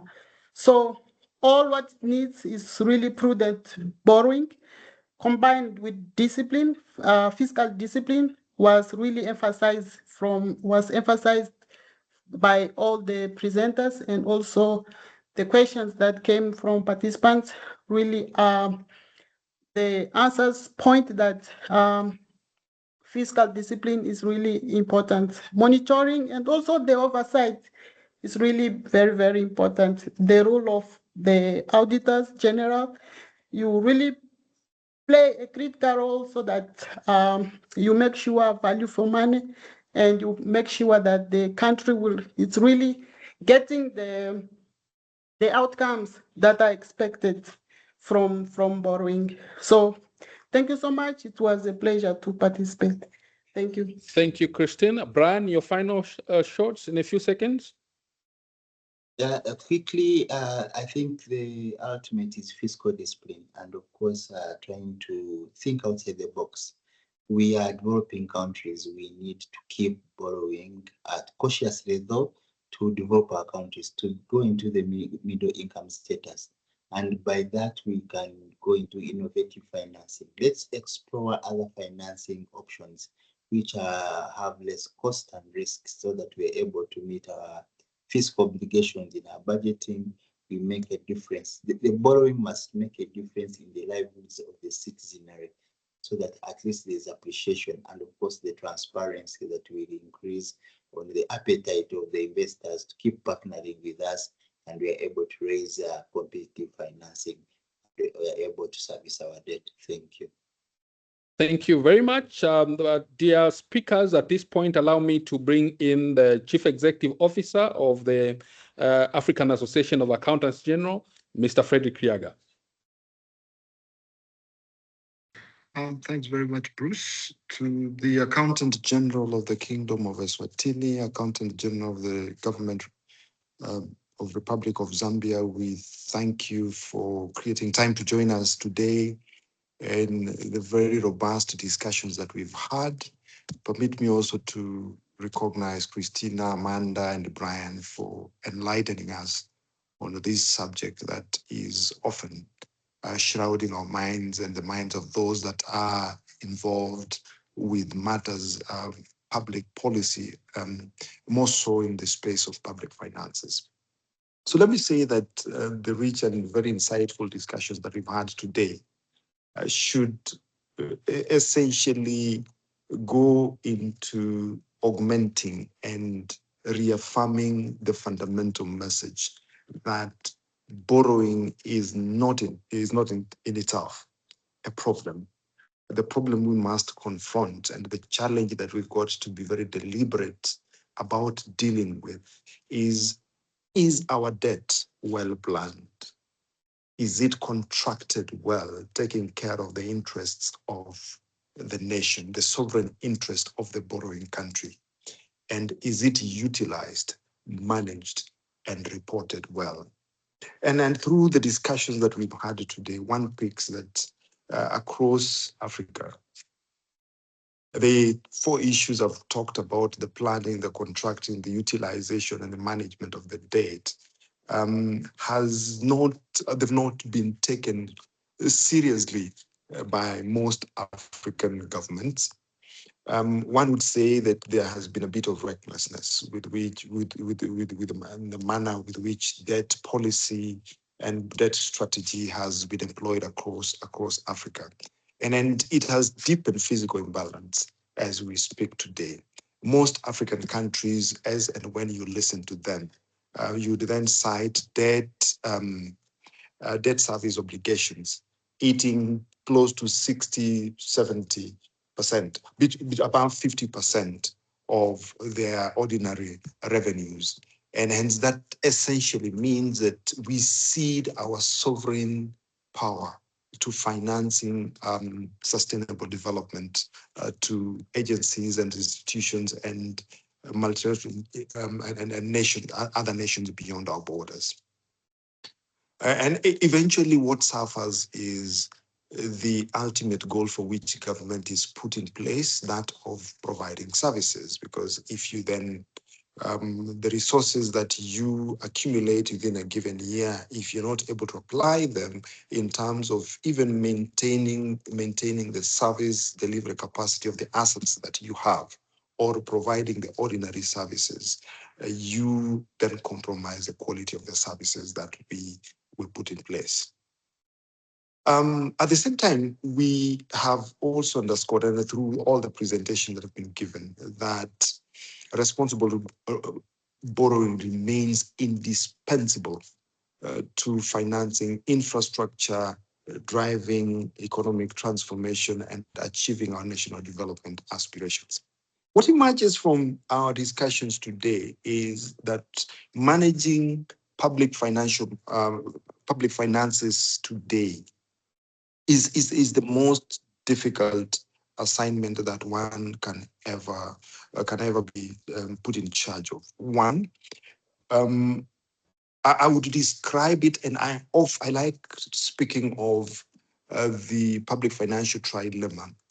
And to a great extent, that has now been exacerbated by what was be the subject of our discussion today. First, the fiscal space continues to shrink.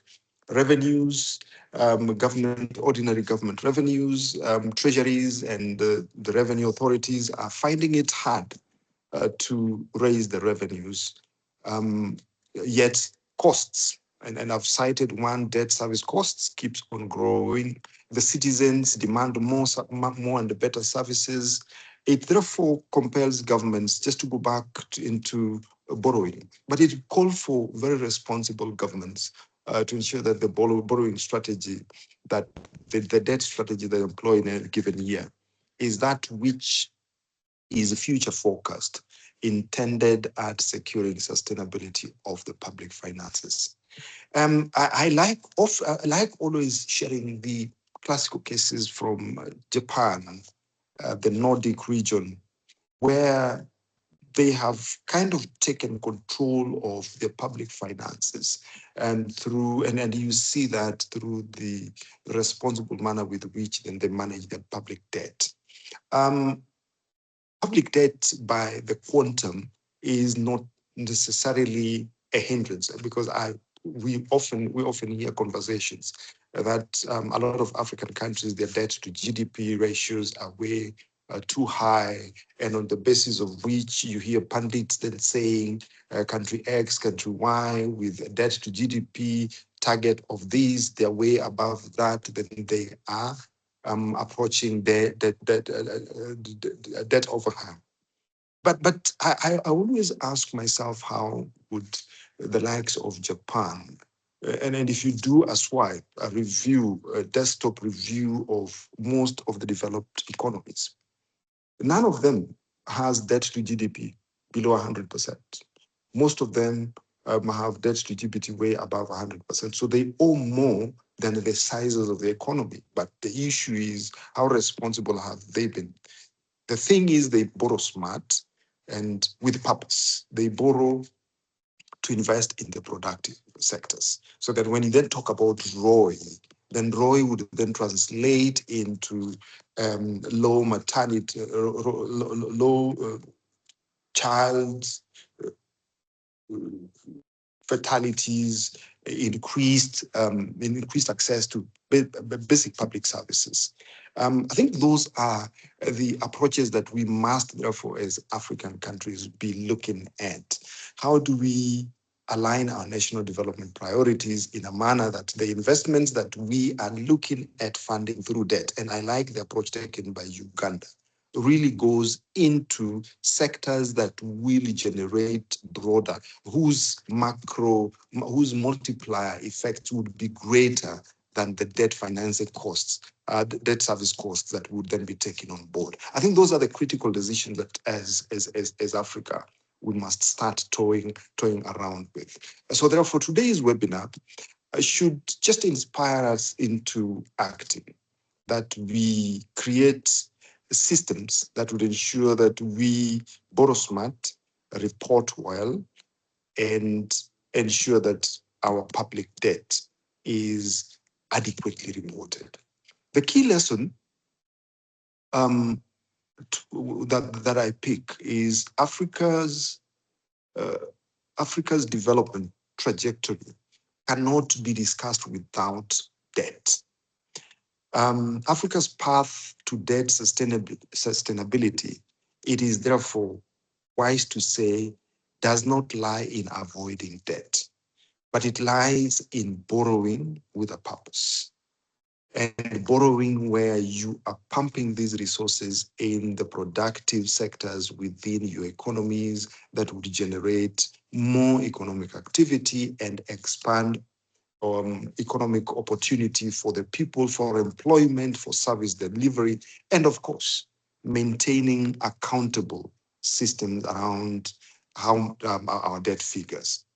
It is only then that we can then effectively say that we are then dealing with the PFM trilemma. I don't think PFM trilemma, most of the third leg on borrowing, is an issue that disturbs the treasuries in Japan, or only that owes about 250% of their GDP. Germany, that owes close to 107%, approaching 110% of the GDP. Or the US, that owes, whose debt is now approaching 120% of their GDP. It doesn't bother them because they borrow for a purpose. They borrow to spur economic activity. I think sustainability would therefore be defined around how do we accumulate public debt in a manner to spur economic activity. That, for me, would be the idea that we should leave this webinar with, that public debt, it's not bad.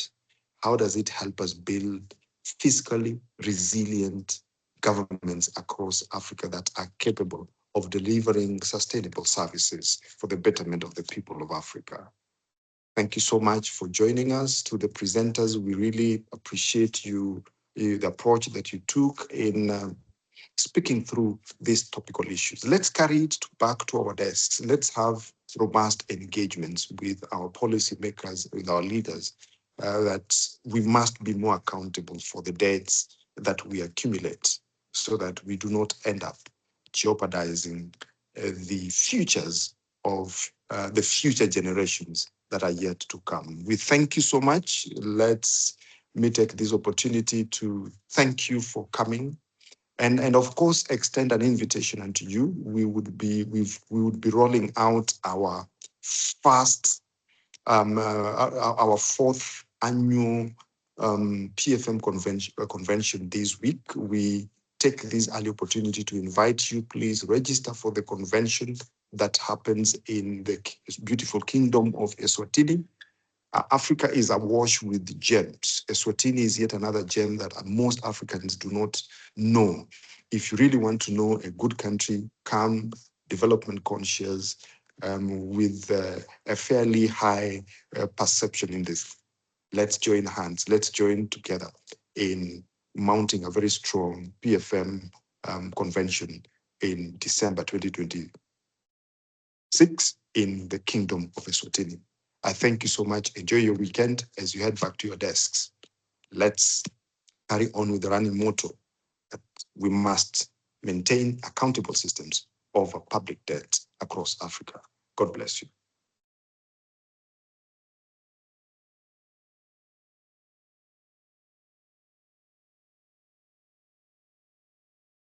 Bruce, you can close it.